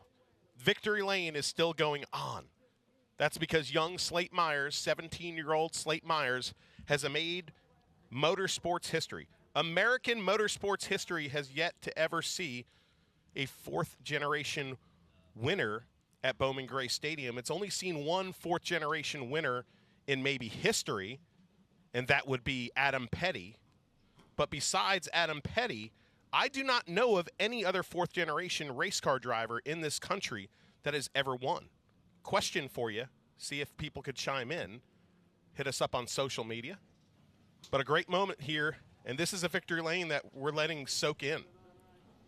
I think it says a lot that pretty much everybody from the local media that I could rip right off the top of my head, Jeff Hammerneck from WXI 12, the local NBC affiliate here, Chris Weaver from Fox 8 WGHP at a High Point, the Fox affiliate here in the Triad, all of the local videographers stuck around to cover this moment because they know, the same way that we know, how historically significant it is for Slate Myers, a fourth-generation race car driver, to win at Bowman Gray Stadium. That's something that's not just going to make headlines here at the stadium. That could go well beyond the confines of the Madhouse. What's up next, buddy? What's up next? Well, why are you looking at me? Well, I have the answers. I actually do, as a matter of fact. We've got some street stock action coming up next. We've got the drivers, the warriors, the people of the QRC HVAC and Refrigeration Street Stock Series. Let's give them the starting lineup, buddy. Starting on the pole, the young lady in the number 15 machine. It's Jordan Atkins to the outside, a true patriot. That's right, TJ Whaley in the 19. Starting in third, the number 7 Todd's Tire Machine out of Lexington, North Carolina. It's Kyler Staley starting in fourth. And the number 37 Helms Outdoor Services Machine out of Lexington, North Carolina, Matt Privette. Kendall Craig Hartless starts fifth in the number 10 machine. Kevin Gilbert in the 6th spot in the number 13 Garage Doors of the Triad Machine. Starting in 7th, the number 47 of Victor Flores. Starting in 8th, the Ceramic Pro number 16 out of Winston-Salem, North Carolina, Bad Brad Lewis. A guy that was involved in a bad wreck last week starts 9th. That is the number 9 of Brandon Brown. To the outside, the number 88 of Brian Shoup.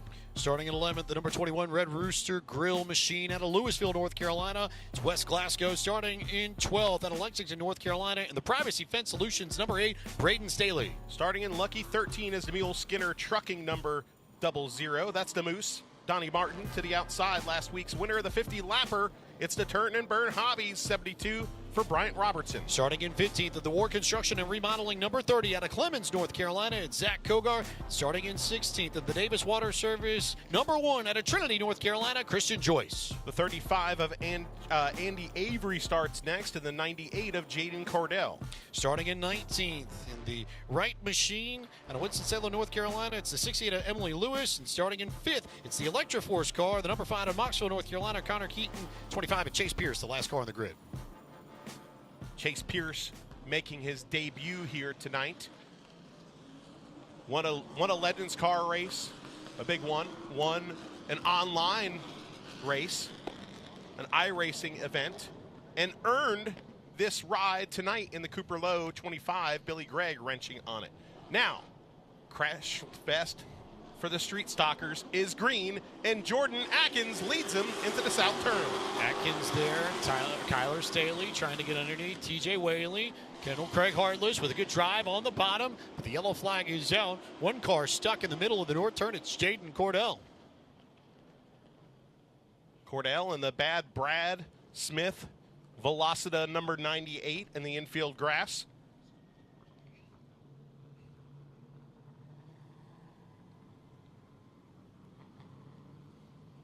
There the car goes to rejoin the field.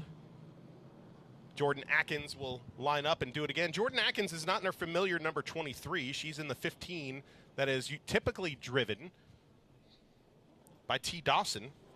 Dawson last week and this week letting Jordan Atkins wheel this machine. Atkins with the Cardinal Plumbing on the hood of that race car. TJ Whaley, the proud American beer 19, will line up once again on the outside. Glad to see that car get fixed up after the shot that he took last week, and it was a big shot that he took. Right about where these cars are now, over at the exit of the south turn, turn 2. 20 laps for the Street Stalkers. We're on lap 0. What a night so far it's been, full of historic moments and wild and crazy action.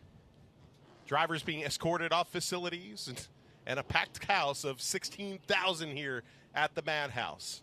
One of those nights that you live for here if you're a big race fan in the Triad area of North Carolina.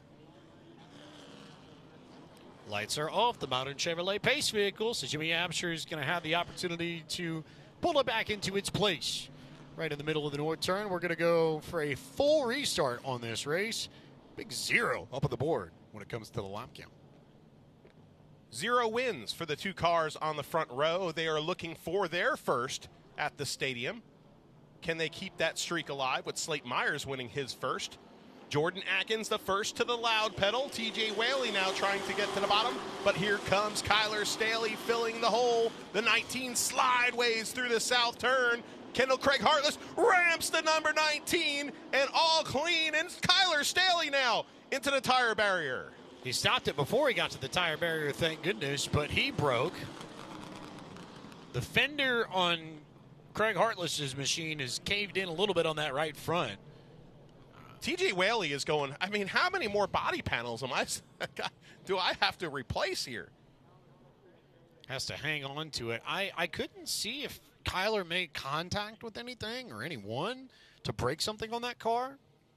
Yeah, there is Kyler Staley, who had a tough go last week. That car actually caught fire, and he drove it around for 2 laps before he had to pull it to the infield grass. He couldn't take it anymore.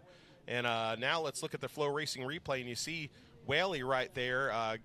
The 7 gets by him, and then the 10 of Hartless just ramps up on his left rear. No harm, not any fault of Whaley there.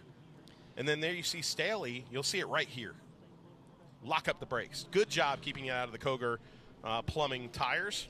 I still didn't see what made him stop, though. That's the real question. All right, let's take a quick break on Flow Racing. We'll be back with the street stocks.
We are back at Bowman Gray Stadium live here on Flow Racing. The street stocks have 1 lap complete. Brad Lewis so far is a winner in this division, and he is also on top of the points heap here for the street stockers. But he's tied with Connor Keaton in the number 5 car. Right now, Lewis sits currently in the 6th position, but way, way, way back in the field is the number 5 of Keaton, who's tied for the points lead, but he's got a long way to go and a short time to get there. Shout out, Jerry Reed. There's your points leader, Brad Lewis. 1 win on the season for Lewis. The number 5, though, he's far back. A little bit of work to do. 17th position for the number 5 of Connor Keaton. These cars, of course, draw for starting position. Good look there at Connor Keaton's car. Rookie, best known for his exploits in the stadium stocks for many years here. Decided in the offseason to make the jump up, got himself a street stock, and has time to gain some track position, but certainly needs to gain a lot of it. Did not get a good draw off qualifying at all. It is going to have a good old heap of cars to have to try and pass. Looking for his first win in this division. But all this yellow flag stuff, remember, we have a time limit. He doesn't want to see this. This hurts him bad. Atkins now single file restart. Whaley to the back bumper of the Cardinal Plumbing number 15 right now in the north turn. Atkins fires first, fans on their feet. Heartless in third, sailing into the south turn. Brad Lewis moving up to the 5 spot. Lewis makes the big jump there, brings the K-Train with him, might bring West Glasgow as well. Brad Lewis gets right into the back of one car, and it brings out the caution. And I believe Prevette spun. Matt Prevette, yes, is the one that got the bump from Lewis and went around in the middle of the north turn. Big contact there between the 16 and the 37. Brad Lewis gave Matt Prevette a shot that Matt Prevette could not handle in the middle of the north turn. Just get a good look at Prevette's machine. No worse for the wear, although his feelings are definitely hurt. Let's look at the Hudson Auto Works replay. You see the black and green machine, a little bumper tag. Twice he got into him. The second time, just as he was starting to burp that throttle, and the 37 goes around in smoke. The contact that sent Prevette around actually was not as bad as I initially thought at first glance, but it sort of got underneath. And some of these older body styles that you see, like what you've got with Prevette's machine, they don't necessarily line up as well with the square or 5-star bodies. And sometimes you end up where, or at least in a spot where even if the contact isn't necessarily heavy, it still creates that sort of forklift effect. And I think it's exactly what happened to Prevette there to spin him around in the middle of the north turn.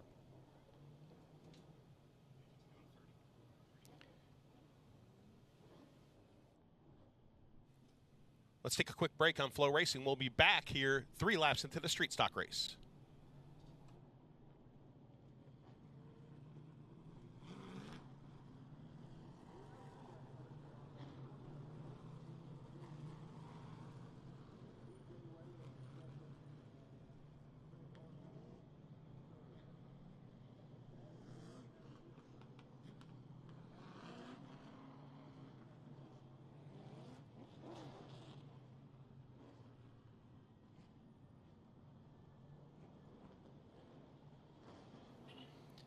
Welcome back to coverage of the NASCAR Local Racing Series powered by O'Reilly Auto Parts from historic Bowman Gray Stadium in Winston-Salem, North Carolina. Temperatures have been a little bit cooler in Winston-Salem over the past few weeks, but that has not stopped a nearly 16,000-person crowd from making their way out to the Madhouse. They've seen history. They've seen Luke Smith become the first driver to win 4 races in a row in 30 years. They've seen Slate Myers become the first 4th-generation driver to win at the Madhouse and the youngest modified winner ever at 17 years old and change. They might see a little bit more history here. So we'll get going with this restart for the QRC HVAC and Refrigeration Street Stock Series. Jimmy Amsher pulls the pace car off into its place in the north turn. And Jordan Atkins has control of this race with 3 laps on the board. We're back green flag racing again. Atkins leading Whaley. 2 people looking for their first ever win. Heartless has a win. To his credit, Brad Lewis behind all 3 of them. Kevin Gilbert, who got his first win last year. Here comes the 10 of Heartless, peeking to the bottom of Whaley in turn 1 and 2. He's got the spot down the east straightaway. Whaley's car is just loose. There's no way about it. He just cannot get that thing to turn in the middle of the corner. So now Heartless will get second. Lewis will get third. Gilbert will try and get fourth and can't quite complete the pass just yet. As there's contact, Brian Robertson's gotten into another car in the middle of the corner, and they've come stuck together. And that will bring out another caution flag, courtesy of our friends at nc811.org. Moose Martin and Bryant Robertson have now become unlocked, but now Robertson says, I want to engage again, and gives him a little shot in the back bumper.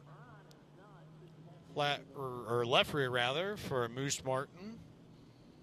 The 2 big guys of the division right there, the 2 grizzled veterans of the street stock wars, and Moose Martin going to have to take it back behind the pit wall. Brian Robertson, of course, on the heels of his career biggest win in the Street Stock 50 last week, the number 72, and there is shredded up tire. Gonna have to be careful to make sure that doesn't get too much worse as we get a good look at the Hudson Auto Works replay, and we'll see the contact between Robertson and Moose Martin here in the north turn. Robertson... No, I'd say Moose Martin got loose on exit, And I don't think Robertson expected him to sort of turn back down the way that he did. So you just sort of have it coming together there. And then he towed him through the infield. He looked like the Davis tow trucks right there, or Old Blue. Old Blue, yeah. Just towing him there. And then watch this. Robertson's like, man, I'm not happy. Boom. Gives him a little shot. And then he realized, well, he's got a flat tire. I'll just leave him alone. I think it was enough for Moose Martin to try and hang on to that car on corner exit anyway. Let's take a quick break here as we push a car off, and we'll be back.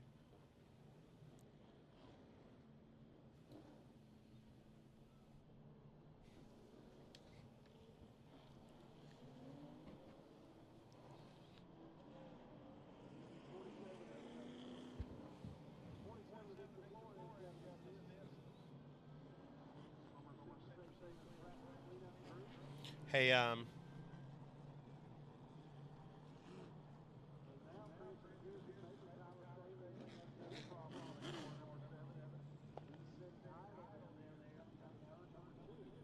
welcome back to coverage of the NASCAR Local Racing Series, powered by O'Reilly Auto Parts. We're live from the Madhouse, Bowman Gray Stadium, just outside of downtown Winston-Salem, North Carolina. I am James Pike. He is Matthew Dillner. Justin Mincy is our stat and our radio guy up here in the booth with us. Shout out to him for all of the fantastic information that he has given us over the course of the evening. And a shout out to my buddy Kevin Hughes at Racing Electronics, who gave us this beautiful Racing Electronics 4000, RE4000. And we're actually listening over the air to the different divisions here at Bowman Gray Stadium and listening to the spotter and driver communication here. And it's a wonderful experience to be able to do that. It changes the game.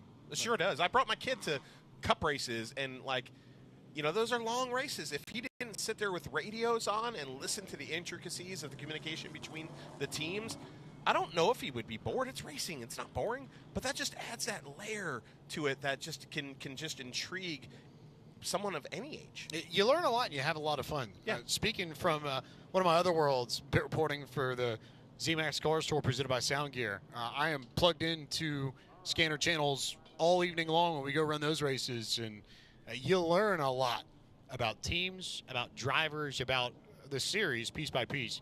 By tuning into the scanner. So a big shout out to Kevin Hughes and everybody at Racing Electronics for setting us up with communications from the teams here and the officials at Bowman Gray. Lights are off on the modern Chevrolet Pace vehicle. 6 laps of 20 are on the board. Brian Robertson is stopped and now rolling again. They adjusted scoring and adjusted starting positions for this restart. And so Jordan Atkins is going to lead us to green once again when Jimmy Apsher pulls the modern Chevrolet Pace vehicle to its place in the middle of the north turn. Apsher makes that hard left-hand turn now, and Jordan Atkins will have the opportunity to lead Kendall, Craig, Heartless, and Bad Brad Lewis to green flag racing. We're off and away once again. Green flag back out at Bowman Gray. Now Heartless works to the back bumper of the 15. He's got some shredded sheet metal of his own. Now he has daylight underneath the number 15. Yellow flag is out in the south turn. Oh boy, what do you know? It's a Stallion of Lewis crashed into the wall. I've seen that before. Deja vu all over again, says Yogi Berra. And there is the number 8 of Braden Staley. And we've got a wreck in the other turn, too, but that is Emily Lewis that you're seeing on the screen, and Staley, and there is Robertson and Prevette, and Moose Martin. Stuck again. Oh, Lions, Tigers, and Bears, oh my, wrecks everywhere you can see. It is Great Clips Crash Fest, and we got a double down of crashing right now in the street stock race. I have to ask, I think, a fair and logical question. In keeping with the phrase and with the spirit of it, would it be Lions, Tigers, and Bears and Moose, or Lions and Tigers and Bears and Meese? Would be one Moose Martin, but if we're being technical about it, a plural Moose would be Meese. Look at this. Look at these fans right now, how passionate they are. Look at them. They're shouting. Emily Lewis is hyping up the crowd here at Bowman Gray Stadium. A winner here at Bowman Gray Stadium in the street stocks, and her family, a big part of this division for so long. And she's bringing it on. She hears the chorus of boos, and she's antagonizing the fans here at the famed quarter mile. Oh, boy. You never know what you're going to see here at the Madhouse. And as she takes the slow walk back to the field house, let's go for a little cleanup of the track and take a break here on Flow Racing. We'll be back. The street stocks, it's going to get wilder.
Madness at the Madhouse. It's Great Clips Crash Fest, and we've been seeing quite a lot of it. We've seen fans on their feet yelling. We've seen drivers antagonizing the fans, saying, give me more. Well, let's see what happened here on our Flow Racing replay. This is the one side of the wreck. You see Prevette getting into the 72, and Bryant Robertson spinning. Not that big of a deal right there, but a little messy. And then let's see if we can see way in the distance. Yeah, it's hard to see, but Staley goes around. It's hard to see what initiated the contact between he and the 68 of Emily Lewis. There is Emily Lewis's just chillin' lawn care machine, the 68, being towed behind the field house as her father now sits in third place, the number 16 of Brad Lewis. Brad's got an opportunity to win this. Also of note, the body panel that made contact with TJ Whaley's machine off the car of Craig Hartless is now just sort of flapping out there, and it's out enough to where I wonder if race control is going to want to see something done about that before we go back to green flag who? racing. Heartless? Heartless. You'll see it here. Maybe on the other side. Yeah, on the other side as we come. You can kind of see it just in the corner there on the backside. When that car comes back around to the front stretch, it'll be a lot more obvious. But I think they would have pulled him in by now, probably. You see them making contact, though. Trying to give him some help to get that piece. It could make it off. worse. Yeah. Because if they're not black flagging him now, just let it alone. Well, I think back to a few years ago when Michael Adams was leading a sportsman race and had the rear bumper hanging and tried to get it to come off and could not get it to come off and got called into the pits by race control and ultimately lost all that track position because he did not come in to get that body panel removed. So Heartless is going to try and do everything in power to remove that body panel in some way, shape, or form. Off a lot.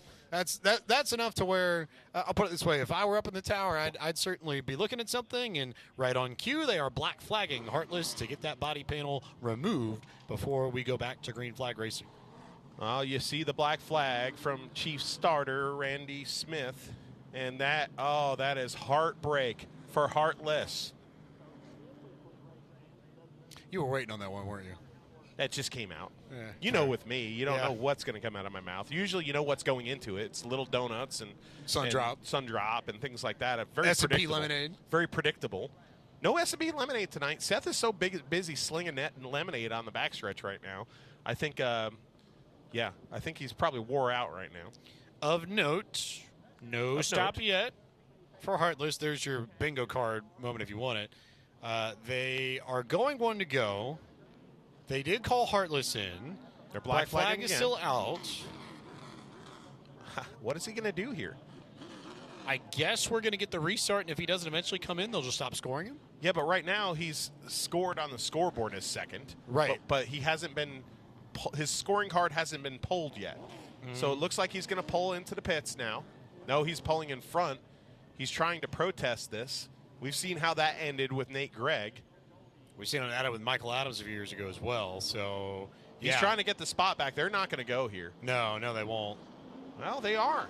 That's a disadvantage. Let's just be real. That's a disadvantage for the number 16 car right there that could have restarted in second.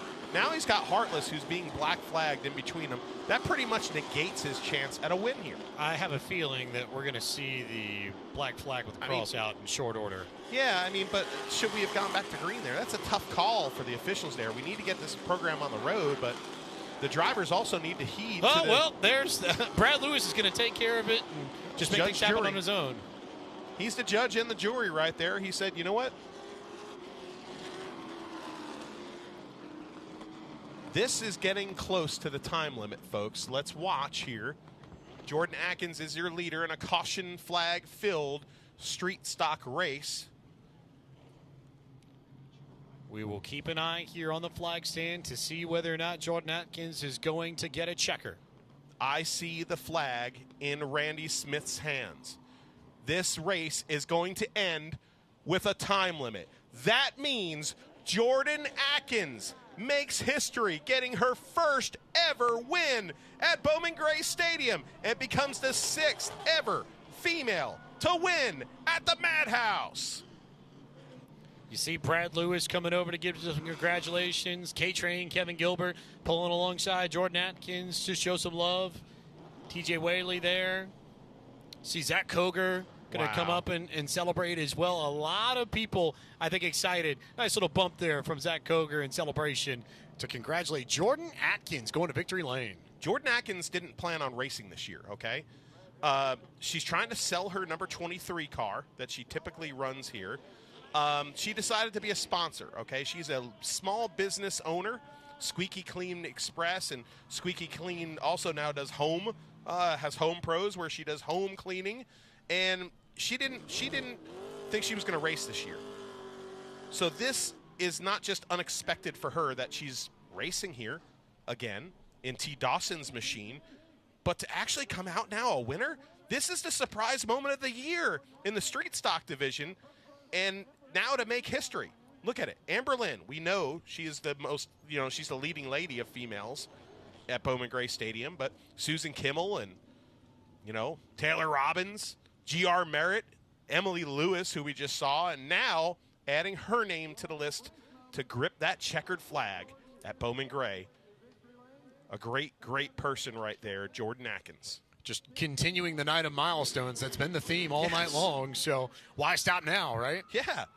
I mean, this is great. You talk about small business owners, and she works her butt off. It started as just washing cars and buckets and then the facility and having a mobile washing unit. And now she's washing homes and just great to see. This is a feel-good moment. Let's go down to victory lane. Randy Pulliam is down there with tonight's big winner for the street stocks.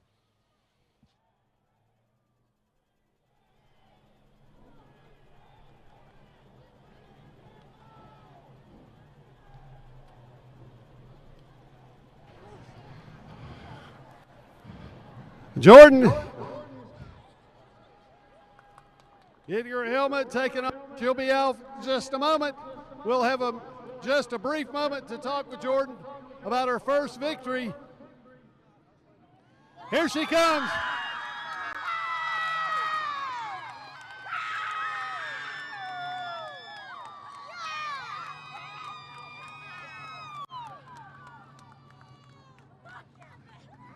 Jordan, we're going to head over here to the Carolina Wood Floors Winter Circle.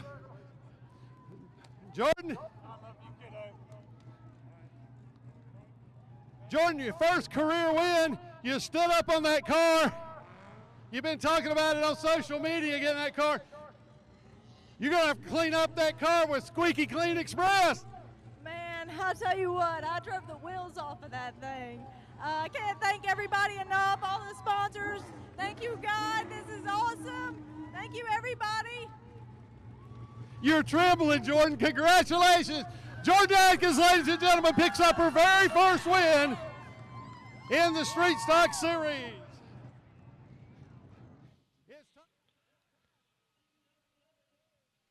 Jordan Atkins becomes the 121st different winner to win a street stock race, but more importantly, hey, feel good moment. 6th ever female winner at Bowman Gray Stadium. Congratulations to her and her team. We'll be back with the 2nd stadium stock race, and then, hey, buckle up, Buttercup. We got the debut of the Crown Vic division and a demo derby still to come.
Welcome back to Bowman Gray Stadium as we get you set for the 2nd race for the Q104.1 Stadium Stockers. We know them as the Buzz Bombers back in the day, and they're going to entertain for 15 laps starting on the pole. Last year's champion, the Affinity Insurance Group 43, it's Brandon Lee Brendel. To the right side of him will be the Little Donuts, number 88, fan favorite, Zach Taylor. Starting in 3rd in the Bendy Straw, number 44 machine out of Moxville, North Carolina, it's Blaze Sanders. And starting in 4th in the JR's Home and Landscape 02, it's Fuzzy Dinkles. Starting next will be the beautiful number 16 machine for Steven Sanders. To the outside, a brand new competitor tonight making his debut, Hunter Rose, in the Hudson Auto Works, number 63. Starting in 7th, the Boyles Automotive, number 51 out of Tobaccoville, North Carolina. It's Andrew Cade. Starting in 8th, in the number 8, Harrison Enterprises machine out of Winston-Salem, North Carolina, Jaden Andrews. Starting in the 9th position, it is being scored as Joel Stewart in the 01, but I was told before the race that it is Chris Allison in that machine. Starting to the outside of him, the 45 of Keith Bryant. Starting in 11th, in the Outlaw Diesel Performance 83 out of Winston-Salem, North Carolina, it's Michael Cates. Starting in 12th, out of Boca Raton, Florida, it's the Cosmic Health Games number 5 of Andre Chavez. JB Lineberry, Light Bright, and Jacob Smith making his 2nd career start in this division, or in any type of race car, rather, starts scratch on the field. Great to see Chavez back as well in that number 5. The Buzz Bombers. Probably one of the best race divisions here at Bowman Gray Stadium. So many cars, we split it in 2, folks. Here we go, to the green. You hear that buzz going down the front straightaway, and the 43 grabs the lead. Here comes Blaze Sanders. Fuzzy Dinkles almost into the wall on the outside in Whisker Biscuit. Big moves there for 2nd. Big contact there with Steven Sanders, who goes right into the door there and does not waste time on Zach Taylor and takes up the 3rd spot. Zach Taylor in that number 88 sits 3rd in points, and he has been the top 5 bandit. Really sneaky improvement, but little contact there from the 63. Hunter Rose using the muscle to get him by for 4th. And now trouble. Taylor says no more. I don't think Zach Taylor liked the contact there. I don't think so. Just and a Hunter hunch. Rose and him now can have a really interesting conversation, driver door to driver door here at the Madhouse as the driver of the 88 backs up and Hunter Rose gets pointed in the right direction in the Hudson Auto Works 63. Zach Taylor right now, a top 5 streak, 7 top 5s in 13 career races, and last week his 3rd one in a row. Work to be done as the replay comes here. We'll take a look at this. Oh, he didn't like that. There, yeah. He got right reared. And then you see the contact here in the corner. Keeps it going. Gets to the right rear. Stops him up right up by the fence. Message sent. You know, he tried to do it the right way. He tried to get on the brakes as soon as he got him turned. But, you know, the lockup of the brakes by Hunter Rose kind of prevented that and made them both stop. So now both of them go to the rear of the field. Let's see if they can play nice for the rest of this one. But your 3rd place points man right now, the number 88, is back in the rear of this field. Now up front, it's Brandon Lee Brendel, the 43 machine, Blaze Sanders, who has 1 career victory in this division in that beautiful blue number 44. Older brother, Steven Sanders in 3rd, 4th place for Andrew Cates, and then Jaden Andrews. Let's take a look at that number 8 who's in 4th place, because we talked about graduates, and this is a young man in that black number 8 who is graduating as well. Homeschooled for the past few years and just doing a really good job. His dad's doing a great job of raising him in that house, homeschool, but also learning the trades that it takes to be in the roofing industry, because you know, Billy Andrews, we call him the racing roofer for a reason. And he's just done a really good job also learning to work on his own race car. So an impressive young man now in the 5th position as we go back to green 4 laps into this one. Brandon Lee Brendel at the front of this field. Stop me if you've heard that one before, Matthew Dillner, and especially in a stadium stock race. He takes off.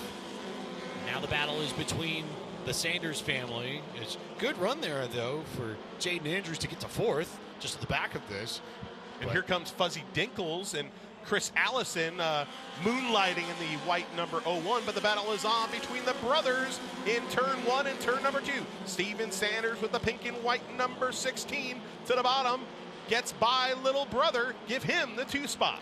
So Steven Sanders now here to give chase to Brandon Lee Brendel. Jaden Andrews up to 4th. 5th spot now. Potentially to Fuzzy Dinkles. Maybe to Chris Allison piloting Joel Stewart's machine. Everybody's still chasing Brandon Lee Brendel, though, with 6 laps on the board. Fuzzy Dinkles now moves into the 5th spot. The black and orange 02 machine by Chris Allison. Dinkles with an impressive run in Whisker Biscuit, that 02 machine. And the 01 of Chris Allison, usually the Pintang, yellow flag is out. Usually behind the wheel of Pintang last week as the Pintang blew up. You know, drove his father's familiar orange Mustang with the aerodynamic dent on the roof that we joked to him about, clunk. And now driving Joel Stewart's 01 car. Joel hasn't competed here this year, but bringing this car out here, you know, tonight. I'm just bummed that we don't get to talk about the Pintang all that much. You know, the Pintang will return. He told me that the engine is almost back together. He's got the heads. He said he didn't have the block. So, yeah, kind of an important part. I heard that you need that to go racing. You kind of do. I could be wrong about that, but I don't think I am. But, you know, the Pintang, you want to talk about fan favorites. That might go down in history in this division as one of the most popular cars. I would say Charlie Curry's Volkswagen number 61, the great Charlie Curry, and then the Pintang, the 2 most famous cars that have graced the Buzz Bombers. Maybe, you know, there's been famous drivers, but I'd say cars. Whisker Biscuit in 5th.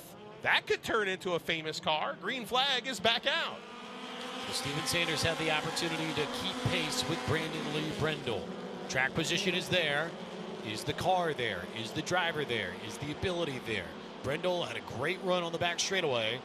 Pulled maybe about a car length gap there on Steven Sanders, and that's only growing now as we continue to click off laps. Single file all the way around. Zach Taylor further back in the field trying to make hay with the Hudson Auto Works car. Those 2 cars tangled to open this race. And now they run nose to tail. Here comes Taylor, though, closing in on the 01 of Chris Allison, driver of Pintang. Now looking to the outside. Gotta love that. Gets the crossover to the inside. He goes sideways through the north turn. What a save by the Donut Man. Kept the car from doing donuts himself. Trouble further up the racetrack. Michael Cates in Frankenstein is slowed. No caution yet. Don't know if Cates is going to be able to make it all the way. Tried to make it to pit road and could not do so. And almost got Hunter Rose sideways. And Hunter Rose and Zach Taylor are together once again. This could get interesting. After making contact earlier, Rose is going to let Taylor go. Tried to find room on the outside. Couldn't find a gap. Drive it in on the inside potentially and try and get underneath Zach Taylor. Zach Taylor showing why he is one of the more improved drivers of this division. Getting around the 63 car. That is a very fast car making its debut here at Bowman Gray Stadium. He's been here practicing before, but this is his first time competing in that car here this year. Now stretching out a ginormous lead is last year's champion, the number 43.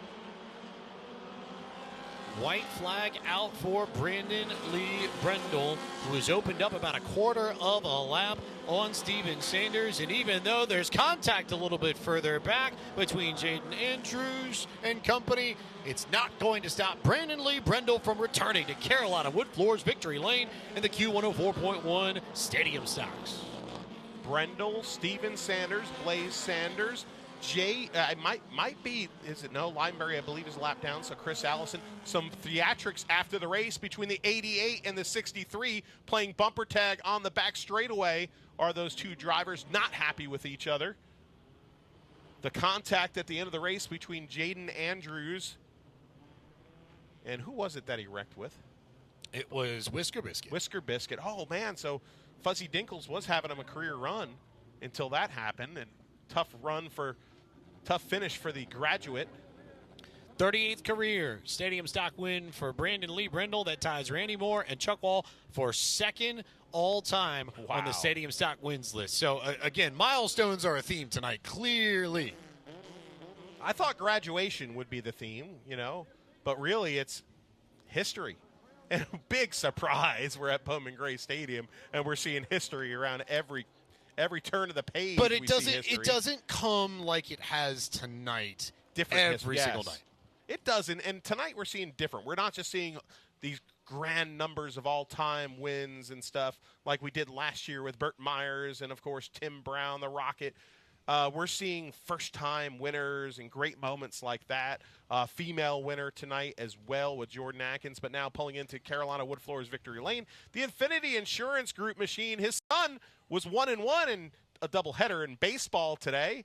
Well, hey, his dad's 1 for 1. His son lost one game and won one game, but dad has the better record today, and he's going to climb out victorious here in Victory Lane. Even Max Myers is pretty excited down there. Let's go down trackside for this one with Randy Pulliam.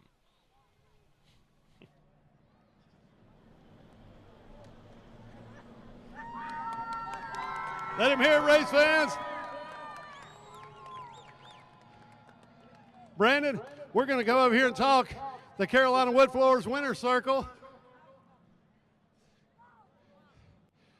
Brandon, your second win of the season, I believe. That's career win number 38. Had him covered there, it looked like. Yeah. We about didn't make the race, had a big issue.